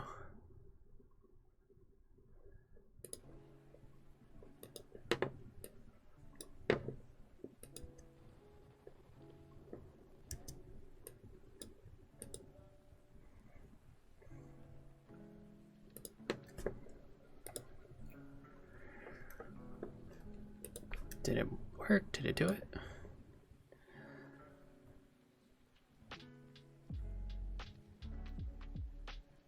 I did it.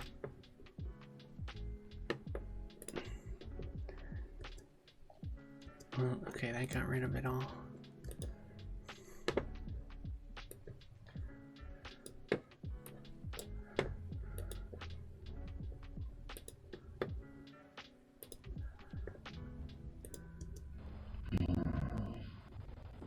Okay, does it need a better noise profile?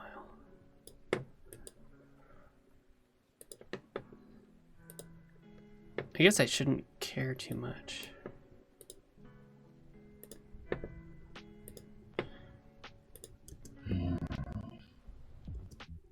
Actually,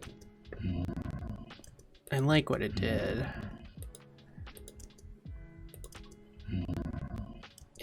Yeah.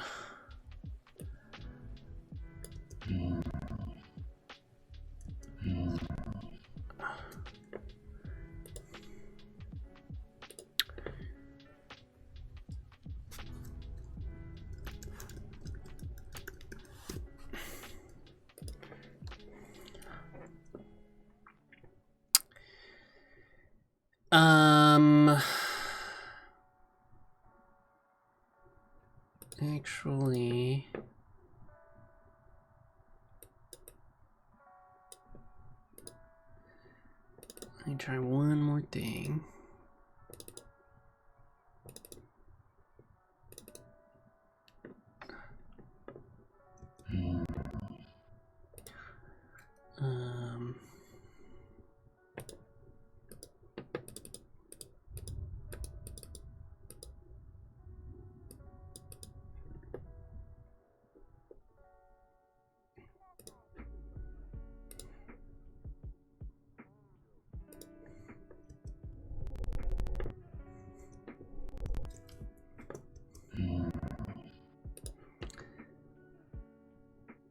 Let's see, I guess you can't do this without breaking it, huh?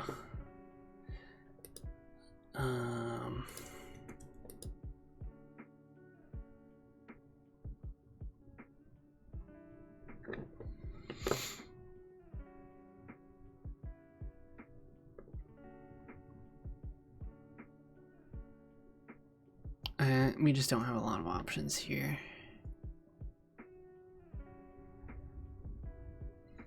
So I just won't worry about it.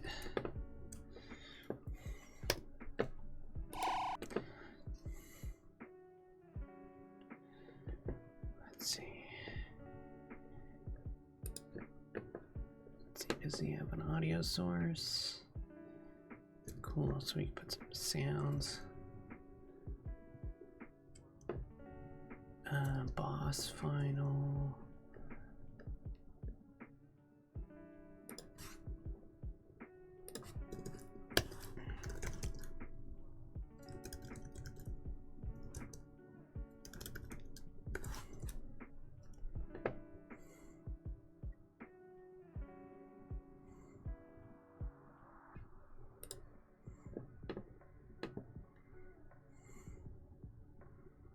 Where's the audio?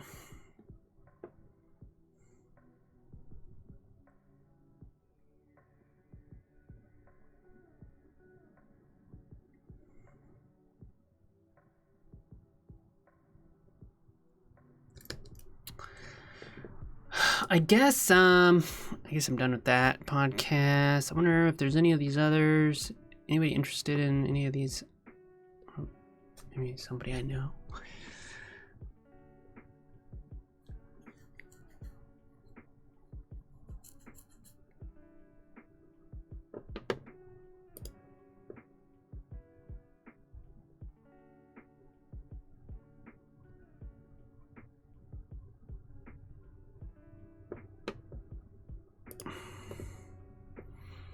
(2015).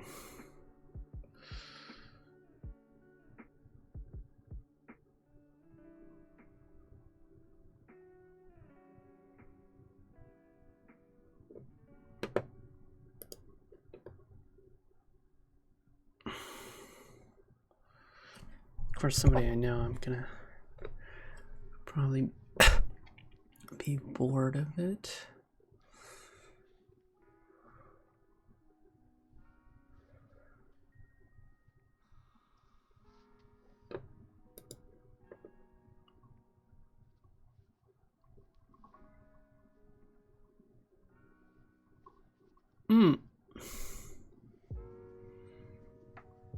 I don't know any of these people. Oh, I know Rachel.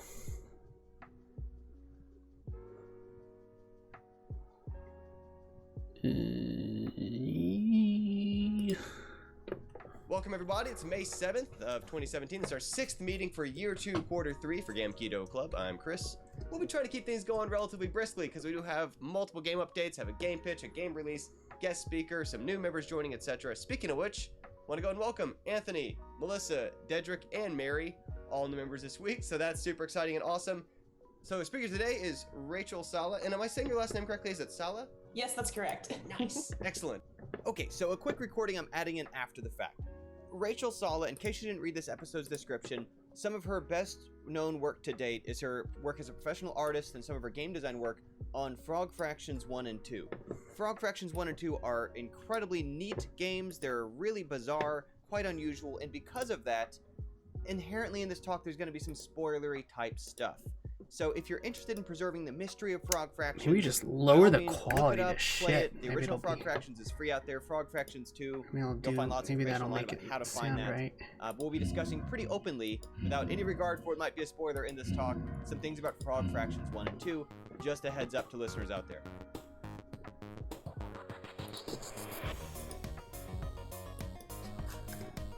What did I do? 20? Starting with guest speaking, Rachel, if you want to take over, I'll say a few words of setup. Of obviously, as people here know from the Slack forum stuff, Rachel was the artist for Frog Fractions, as well as one of the artists, I believe, for Do y'all Frog play Fractions Frog 2, although Fractions? Frog Fractions 2 dynamics make it complicated for me to have any idea which art was by who, because there's so much stuff in that. I know you've also got some other projects of your own as well, and other things from your portfolio. So I don't know what you'd like to focus on today, what stories you'd like to tell, what stuff you'd like to share. Okay, well, hi everybody. I'm Rachel Sala. I worked on Frog Fractions 1 and 2 / Glitter Mitten Grove, however you prefer to call it. Thank you for the introduction, Chris. Oh, look at all those messages coming in. This is great. Man, where to start? Well, I guess a good one would just be like how I got started in games. I'll share that with you. So I graduated like right at the beginning of that really awful recession that I feel like we're more or less recovered from. So it was one of those things where I didn't have the greatest degree in the world and the strongest background, because like a lot of people, I fed into the whole, as long as you have a degree, you'll get a job that you want sort of lie that our generation is told. So graduated, did not have a job, had to move back to LA in with my parents, and just started working a lot of odd jobs, a lot of really, really terrible jobs. And I got fired from one. It was a telemarketing job, and I asked for a raise because we were promised, the training period you'll be getting $8, training period will be $8 an hour, then we'll like double it as soon as the training period's over. So my training period ended, and asked for my raise for this awful telemarketing job, and they fired me. And I was thinking, like, what am I doing with my life? I am miserable. I don't know what's going on. I'm so unhappy. I'm like, what's big these days? Everyone wants is web. So point being is like, I wanted to learn some like web programming. And I'm like, I've been told the good way to do this is make a game. And I started to make a game. I made Missile Command Clone, but I didn't use missiles and asteroids. I used frogs and bugs because I liked frogs and bugs better. And I made this game I made it in a Flash. No, sorry, not Flash. HTML5. And I was like, this is a really awful game. This is way more difficult than I thought. And I contacted a friend of mine from college, Jim Crawford. He's like, hey Jim, I'm making this like low-key game. You want to help me? So I'm having a hard time with this programming. He's like, yeah, all right. So we made the whole game in like, Missile Command Code with a few levels. We're like, this is so boring. Let's make it weird. Let's keep adding to it. So we added a bunch of power-ups. We're like, why does it need to stay Missile Command Clone? Why don't we like go into space or something? Like, just keep adding to this game. And it got weird. And the whole design philosophy of it was, wouldn't it be cool if? Like, we'd tell people like, hey, we're working on a game. They're like, oh, do you do X? We're like, well, we are now. Like, is there gonna be a text adventure? Sure, why not? Are you gonna like go underwater? Like, are you gonna go on like a crazy adventure? Are you gonna like meet giant talking bugs on Mars? We're like, well, we are now, let's do it. And so we made this game over the course of about a year, very nights and weekends project, and a lot of people participated in it. We got like little bits of art, we got music, we got sounds, we got some voices, and we, at the end of it, we're like, let's put it on the internet. Why not? I don't think anyone's gonna play this game, but why not? This is right when the game starts getting weird. Oh, I guess this is a better example. Like, this is the very beginning of the game, essentially, where you're like this little frog, and you're like eating these bugs, and you're like trying to collect fruit, and you're like riding around in a dragon, and you're like, oh, okay, it's cute, and there's like numbers flying around, and if you pay attention, you're like, those numbers actually don't do anything. They're completely random, and that's kind of like the first hint. Then it's like you literally fly into space, you land on Bug Mars, and this butterfly, Blue Marshall, your character species, is asking you questions so you become a naturalized citizen of Bug Mars, because that's how it works. But anyway, like, we put Frog Fractions on the internet for free. It's like you can play for free on like wingear.com/frog-fractions. It's a Flash game. No one can play this thing, but it blew up. Like, I think we had over 1.5 million hits in about 4 months. So we're getting like press interviews where we're talking about it. We're like, no one's supposed to play this. This is a game we made in Flash. And we got tired of trying to fight with HTML5. This was back when it was like new-ish technology, so there wasn't a lot of tutorials or like easy development environments for it. Because we were planning on selling it, we're just like, it's for fun, it's for fun. Contextually, is this about 2012? About I think 5 years it's ago, maybe? also pitch shifting Yeah, I it. started in 2011. I wonder why. Because, like I said, I got fired from this awful telemarketing job, which was advertised as a receptionist position. No, I didn't call people. I didn't sell them things. I was terrible at it. So yeah, it came out September 2012, and it was blowing up. It was like for months and months, and it's like I went to my very first GDC then, and it was one of those things where my co-developer had gotten a lot more of the attention than I had because I wasn't really pursuing it, and I was kind of like deep in my well, like what am I doing with my life? He's like, come to GDC, you know, meet some people. They'll be happy to meet you, and people were. Like, people who I'm like, I loved your games, are like, I loved your game. I'm like, what's this weird feeling? It's like this strange sense of accomplishment and pride. Wow, this is great. This is way better than my terrible retail jobs I was working on, everything. And so we took, like, we kind of took a year off from that whole thing, and then I was like marinating in grad school and not really enjoying it. And I was like, man, I'm not a good student. I'm a terrible academic. What am I doing here? Jim lost his job, and he was like, hey. Oh yeah, the explosions. It's from Kickstarter for the sequel. And we're like, oh, yeah, that sounds great. So December 23rd of 2013, we wrote a pitch. First pitch. We spent a few months working on it. Launched it in March 2014. You know, it went for a month. Went over to GC. Got funded. And that was definitely like a surreal time where it's like I was constantly sitting on Kickstarter being like, how much money? We're gonna make it, we're gonna make it. We only asked for like 60,000. We got up to 72,000 and got funded, which was really cool. And we used that basically as a proof of concept to give to various publishers to be like, who is interested in this project? And the whole premise of like preserving the mystery of the first game, like, you know, you come in, you play this dumb little flash game, like, what is this? This is dumb. Alright, you know? so will this he is cool, continue you know, this to is boring. shoot out of that hand? We told people on the Kickstarter that we would not tell you what it's called or when it comes out. We want him to Then, like, if you trust us to give you a weird not adventure, shoot with his then donate. If not, no one gems will coming. get it. It's a weird idea. You know, no one's done anything like this before. And, you know, we got funded, like I said, and we went to publishers with the idea, and some of them were, like, kind of interested. Some of them were like, oh, no, I'm not touching that. That's too much work. But Adults one was like, yes, I love it. How do we do this? And unfortunately, like, contract negotiations took a really long time. It took, like, 6 months or something, because it was just slow. It's a weird process. But we got it eventually, and then we all, you know, buckled down and worked really hard on it for about 18 months. But we were working on it, but it was like part-time. Like, I still had a job to support myself. I was working at a landscape design company at the time. It's like their computer IT person. So, like I said, I worked a lot of strange jobs.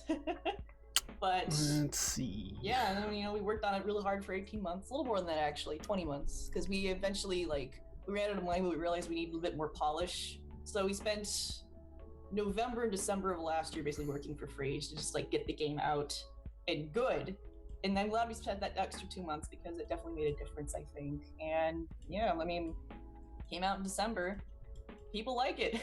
It's on Steam now. You can buy it. And I mean, it goes by Glittermitten Grove, but I still refer to it as Frog Fractions too. Let's see. And I guess one of the things for me that is interesting is I technically was an art major, but not really. I went to UC San Diego and got a degree in interdisciplinary computing arts and media, which is a mouthful. But it was mostly this like experimental degree of like actually using computers to make like fine art like you'd see in a gallery. So lots of like web art, like if you're familiar with jody.org, it's like that sort of thing. I made a bunch of websites like that. Experimental like robots that weren't really functional. Lots of strange non-functional objects and sculptures, essentially. Lots of there's this whole big genre known as where the hell do I it's kind of like before geocaching was a thing. It's shoot? Like, you know, if someone has Bluetooth, they can wander around this location and then download information about it or whatever. And we did a lot of stuff with that anyway. So I had basically no background in like actual art and art creation. I am entirely self-taught. So sometimes I feel very behind my peers. Like I have some friends who are like incredible artists that are like the same age as I am, or like plus or minus a few years. I'm like, I feel so behind. So that's something I struggle with personally. So I'm just letting you guys know out there. If you don't have a background in this stuff, you can still learn. Still be successful at it. Being encouraging here. Anyway, Oh, in terms of Glittermint Grove is actually a separate game. It's technically is, but it's also not. What it was is that we had 2 teams working on What am I Frog Fractions missing? 2. We had a team based in New Zealand. Craig Timpany and Paul, they made Glittermint Grove essentially. And it was that was released like unironically as a game on its own, where it's like a fairy city building game. While the mainland team, I mean the US team, made the inner core Frog Kind of more Fractions bullet 2, hell. text world, whatever you want to call it. So we worked together. We were all, paid by Jim. Jim was the boss, and I don't even know how this boss it is the works. same game. It's too It just complicated. has like it's like a crunchy candy interior, then like a juicy nougat inside. Let's see. So I said it Let's meant go back. Interior. Can you tell I need more coffee today? What is Frog Fractions 2 but a Tootsie Roll Pop? I mean, essentially. How many licks it takes to get to the center? Walking. It attacks while walking, so I A was lot of these, looking for things this. I caught up on after the fact because I was outside the PR way when these things happened. But did I catch correctly that it was released as an update? It was basically buried in updates. So like Glittermint Grove released without it initially until like the ARG things clicked into place, and then was like kind of uneventfully pushed out as a update 1.03 to 1.04 kind of thing for Glittermint Grove that suddenly had all of Frog Fractions 2 bundled up inside. That is correct. Okay. Because ideally they would have launched at the exact same time. Let's see, But fire the people shooter. that were following the ARG, I'm sorry I have not mentioned the ARG too much, but for the last year and a half I've been very hands off of that whole process. Like we got somebody to basically run that. Quick insertion after the fact. Rachel and I at this point are briefly discussing an ARG. That's ARG, short for Alternate Reality Game, and it was part of the marketing campaign for Frog Fractions 2. So when you hear ARG, make sure you're not hearing it as art. The ARG was part of how they let the community find out about and discover Frog Fractions 2 within Glittermint Grove. So we didn't have to. Nice. Well, like work on more like gameplay stuff and art and what have you. Yeah, like so the ARG ended, people figured out what more or less what it was. It ended with like something pointing very clearly. Well, first I want to get it to not shoot when the game on Steam that came out in December that has it inside, and we did a things are contest not that came active. out with like the actual interior, because I don't want to spoil how you get there, but the interior was not available essentially. That patch came out December 24th, if you can believe it. Perfect timing for maximum exposure. Oh, I know. When everyone is reading all their emails. But this is when they figured out, like, okay, we have to do it. Whatever. Just roll with it. And it was like one of those things. It was midnight for me, but the New Zealand team patched it. So it was like the next morning. It was like a couple hours beforehand for them. And I was like lying in bed, like texting them, like, all right, here we go. Merry Christmas, everybody. This is what's happening, Yeah. I wouldn't recommend you do that in the future. We had a very specific case. It's mostly we just accept it's like, gotta do it. Gotta roll this style. And it really didn't blow up, and people didn't really figure it out until the 26th. Right. So at least it was like after Christmas then, I was like, oh, okay, let's... Well, and I think I had read someplace that that likewise the way that the Kickstarter was which one's sort which? of connected to people's, because like Kickstarter, right? People were still paying for the thing to buy the thing. But like, I think they had to actually directly contact Jim Left and say hand. like, Freeze is hey, left hand. I know which game it's in. Now give me my code. And then he would like send them the code on Steam for Glittermint Grove so they could get to the thing they'd helped kickstart or something. And this that is correct. what But at a certain point where like everyone knows what it is, so we're just Fire like, shooter. hit So the then I can do dash, send out codes transform, to everybody find, button, and technically, mechanically, they do cross a bit. Like the tutorial character pops up again. Oh yeah, or I think narrates maybe a lot of it as a sort of thread. Yeah, she like narrates a bit of it and kind of gives you a rough idea of like, she kind of functions a little bit like some of the Zelda characters where it's like, oh, that word is highlighted. I better pay attention to that. So, is there any? And so Nick's got a question here. Are there any other crossovers mechanically? Like, if you do well in Glittermint Grove, does it unlock something else or give you better access or some advantage inside Frog Fractions 2 down that rabbit hole? No, the only real crossover, like I said, is the tutorial character, and that's pretty much it. Pretty famous that one of the people discussed with this game is you can import a Mass Effect 2 character save file. Yeah, that whole thing came about where, because Text World is based on ZZT, which is like an old style of like adventure game that was very easy for you to build. And I was looking at it, I'm like, hey Jim, this might sound silly, but you're like literally playing as a white guy. like very white. I was like, what if we made it so you could choose what color you were? He's like, that's a great idea, like your Mass Effect character. So that's how that whole thing came about. And we're like, this is funny, you know, it's really funny. I can't believe we got it working, to be honest, but people love it. I mean, this was like a promotional image we used a whole bunch. Frog Fractions 2, which is not even called that, so whatever. All right, well, here's like Text Fire World shooter. right here. This is mostly what it looks like, where it's like if we wandering around. This is actually the very beginning of Text World, so this isn't super spoilery. Like, that's your character. See, what is Here a are, like, boss little bits of information with on there. crazy There's a key, some diamonds, there's the door. with bullet the- hell here? I guess the Here's the UFO. controls, obviously. So this is a large portion of the game. And that acts as like we'll the wander hub. around in here and discover the mini games. Yeah, that acts as like the hub world, right? Yeah, essentially. You know, very Hmm. people compare it. Yeah, it's a hub world. That's the best way to describe it. Here's one of my favorite mini games. Is you have to shave Obama. As another short interjection here, of course, you know, in the audio version, you're not seeing what we saw in club meeting, but what you had on screen, when she says you're shaving Obama, I want to emphasize you're not shaving a llama, you're shaving Obama, as in Barack Obama, 44th President of the United States, is one of the things that happens in Frog Fractions 2. To progress, and let me tell you, modeling this was horrible. It was really hard. I'd never done 3D modeling before, and it worked really hard for like 4 or 5 months. I'm just learning 3D model and just like, make this stuff. Hopefully, I made a prefab. Brutal. But Okay. you know, you can do it. I had to find an extremely high-res photo of his face to texture it, and so that's why it's a little weird at times. But you know, it works. Wait, this is not the full And it has, boss. It's just I the guess kind of like a UFO. TV texture similar to that tigl3d arcade shooter we saw earlier. Let's try the Yeah, so Walker that's intentional boss. as well. It helps a lot. And here's this took forever too. This was biker chicks, and this was the portion of the game where Alright, shots fired. like one of the Kickstarter rewards is like if you give us enough money, you get to be a character in the game. Hmm. And this is part of that where you get to choose you get to basically choose a player, which is a person, and they all have like different powers. And this is sort of like a turn-based light cycle game, but with chickens. It's called, like I said, biker chicks because we thought that was funny. You're like, yeah, you're playing literally as a chick, a baby chicken, and I had to like learn to animate and do all these farm animals. But you know, pretty fun, good challenge. Here's the Glitter Mitten Grove. Actually, this is what it looks like. So like I said, it's a fairy-based Doo-doo. city Yeah, builder that's game. not You what have I to want. use sunlight to grow trees, and you have to I guess I had to harvest open trees up for a resources and collect food and Second such. 5. And you know, that's like also there's an economy based on sparkles, so it's pretty silly but pretty enjoyable. It's very robust, which I know people were surprised about. Like, oh, you actually made a real game to put Frog Fractions inside of. We're like, yeah, it's a real game. So people just play this. Like, there's definitely people on Steam that have like 90 hours just in Glitter Mitten Grove, which I'm like, that rules. You know, right on. I'm glad to see that. There's people building underground, you know, crazy stuff.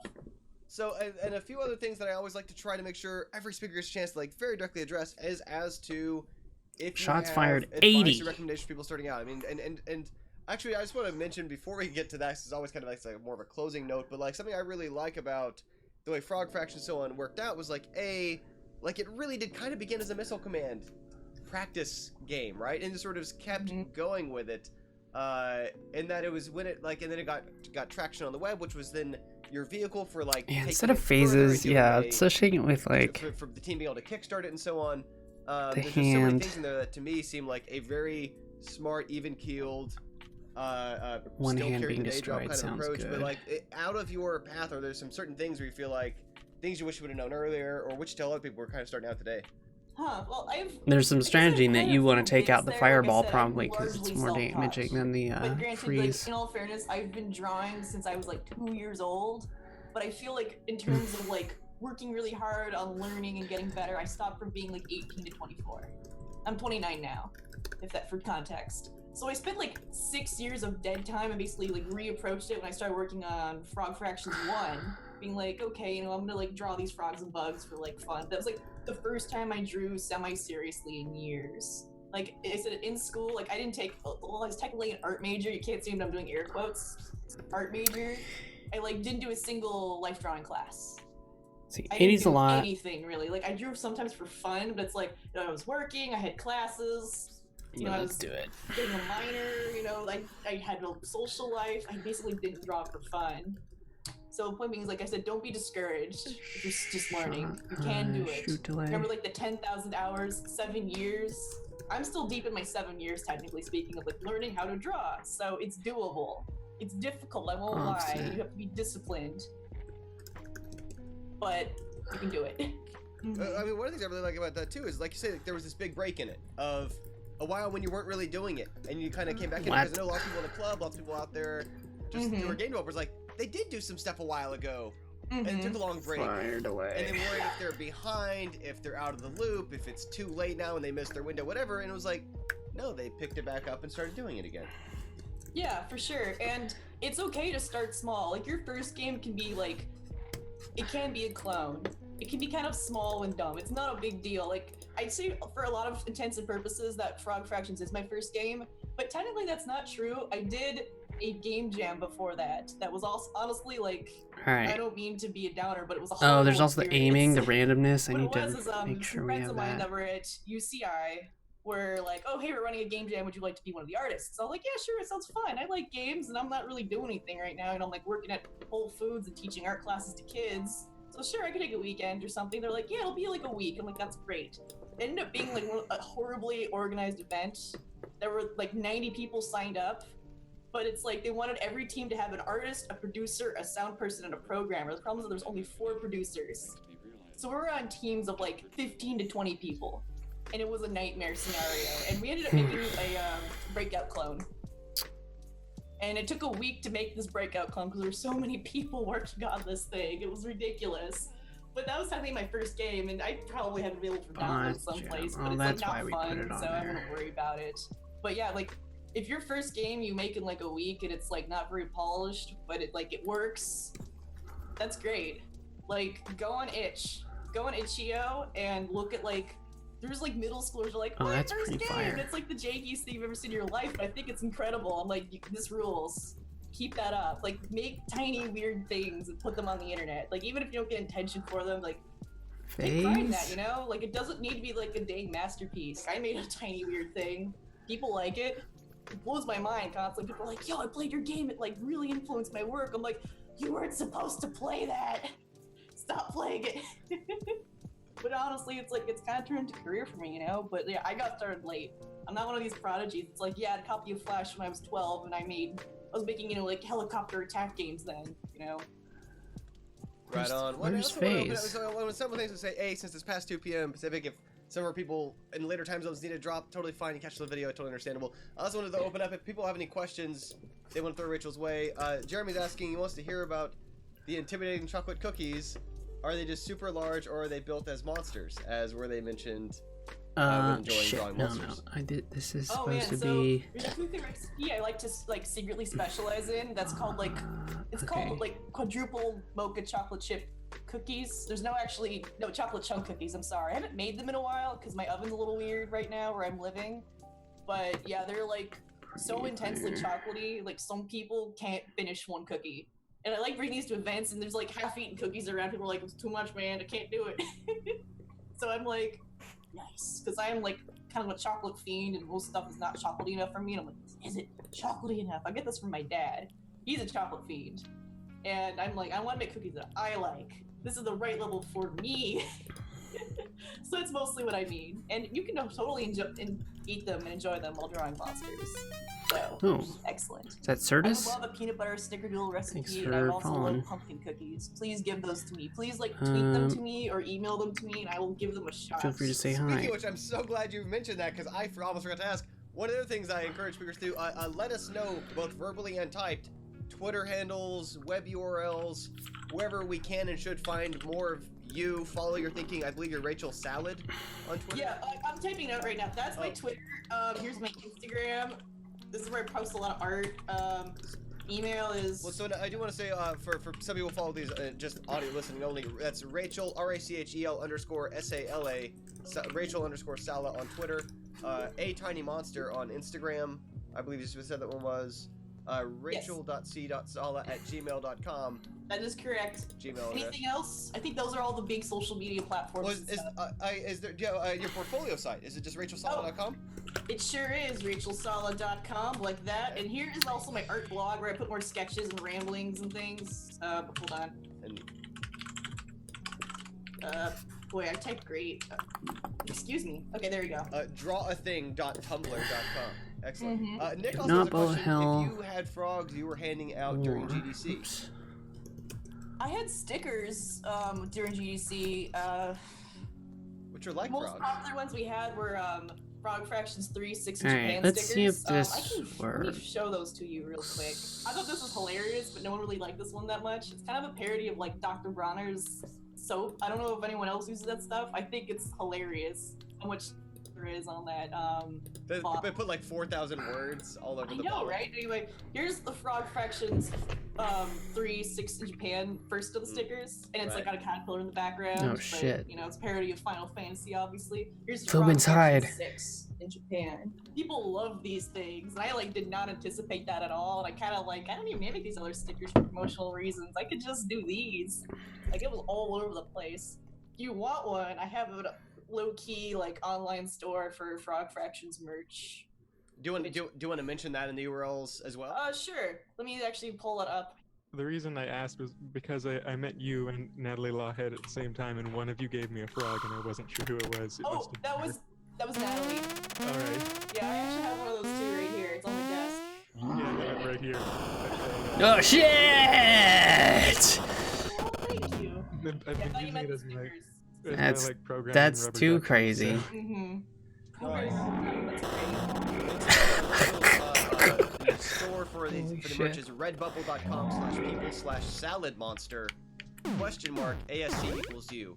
I'm not You sure don't if we need the need last a one question. chunk. That's just how it shows up on my end. Yeah, so aside from that, Oh, shit. we should probably wrap up things. Thank you so much for joining us. Alright. Super great to hear from you. Thanks for joining us for meeting as well. Thanks for having me. If you have any questions or comments about stuff in general, feel Fubens free to can't email me or hide tweet from me. Derek. Whichever is probably the easiest way to Everybody get in touch. knows that. Rock on. We'll be seeing you online. And aside from that, thanks everybody for joining us. Jesus. We'll see you all over the Slack and let's make some games together. Right on. Bye, y'all. I want to see what it looks like in the bullet hell, the freeze thing, because Music at the start and end of this podcast is provided by Danny Baranowski. Use with permission.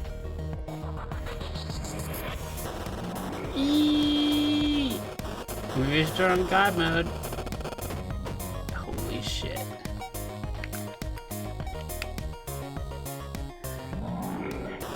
Okay, it's only doing fireballs now. What's going on? I think some of my logic is fucked up.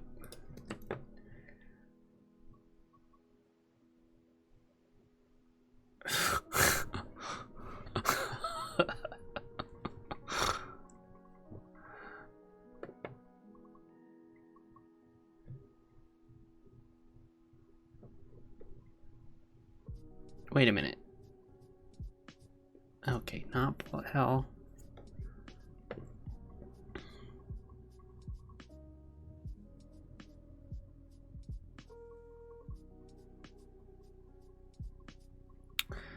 Something's up.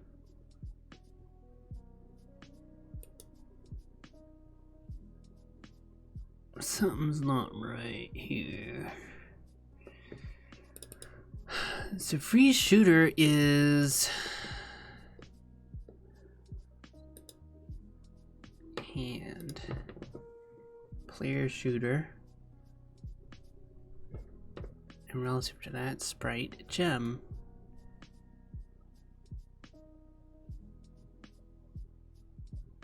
Oh, I actually want not this.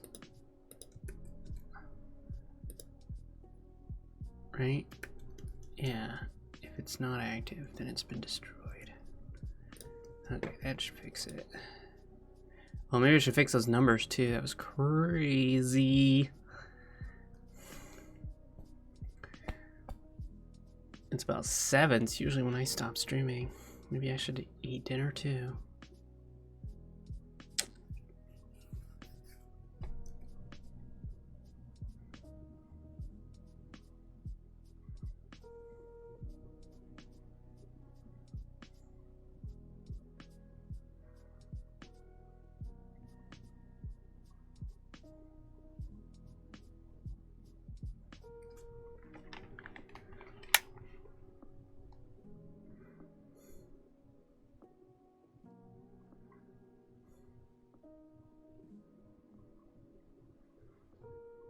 I feel like I've spent enough time with this boss. It's functional now, I think. And so maybe I'll leave it to tune.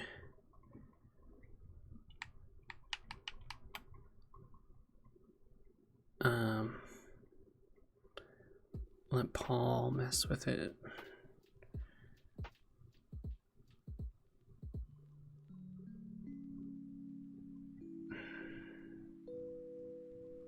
Man, I'm hungry though. Maybe I should stop.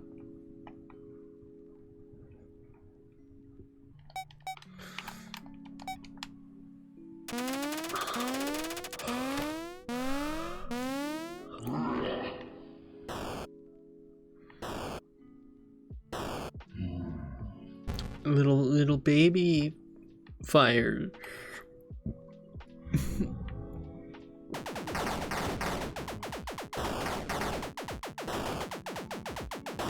So if I do this one, then he has to shoot the ice.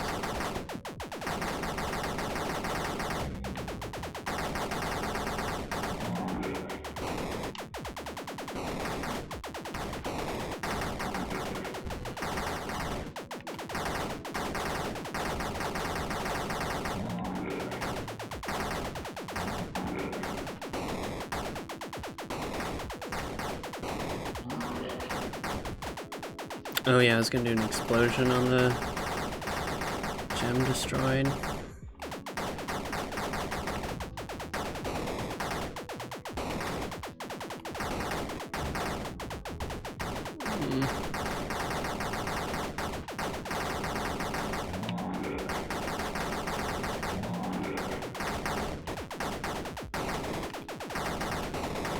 Fuck.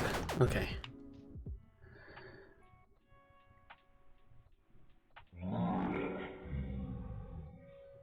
Come at me.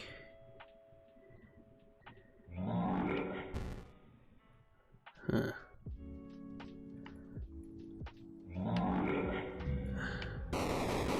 Wait, that's not supposed to happen.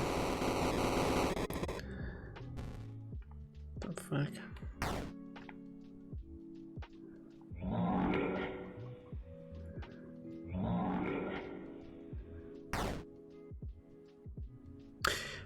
Oh wait, Paul, no, I think maybe he meant like it's bullet mode on the hand that you destroy. I thought it was bullet mode on the opposite hand. Although that does make sense because we wanted to make it so that it destroying the hand destroys that attack.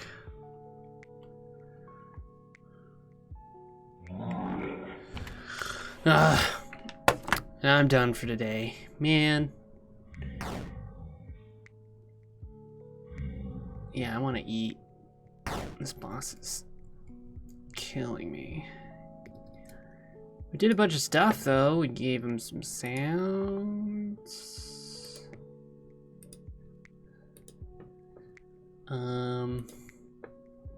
It's mostly functional. Fixed some ordering stuff. It's kind of coming together finally.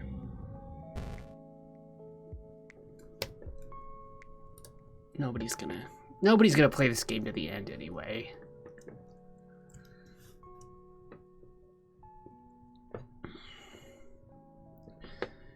Alright, if you've been mining, you can inventory and see what you got. I've got a shit ton of stuff. That little mining game isn't very interesting yet, but you have a number that goes up, so.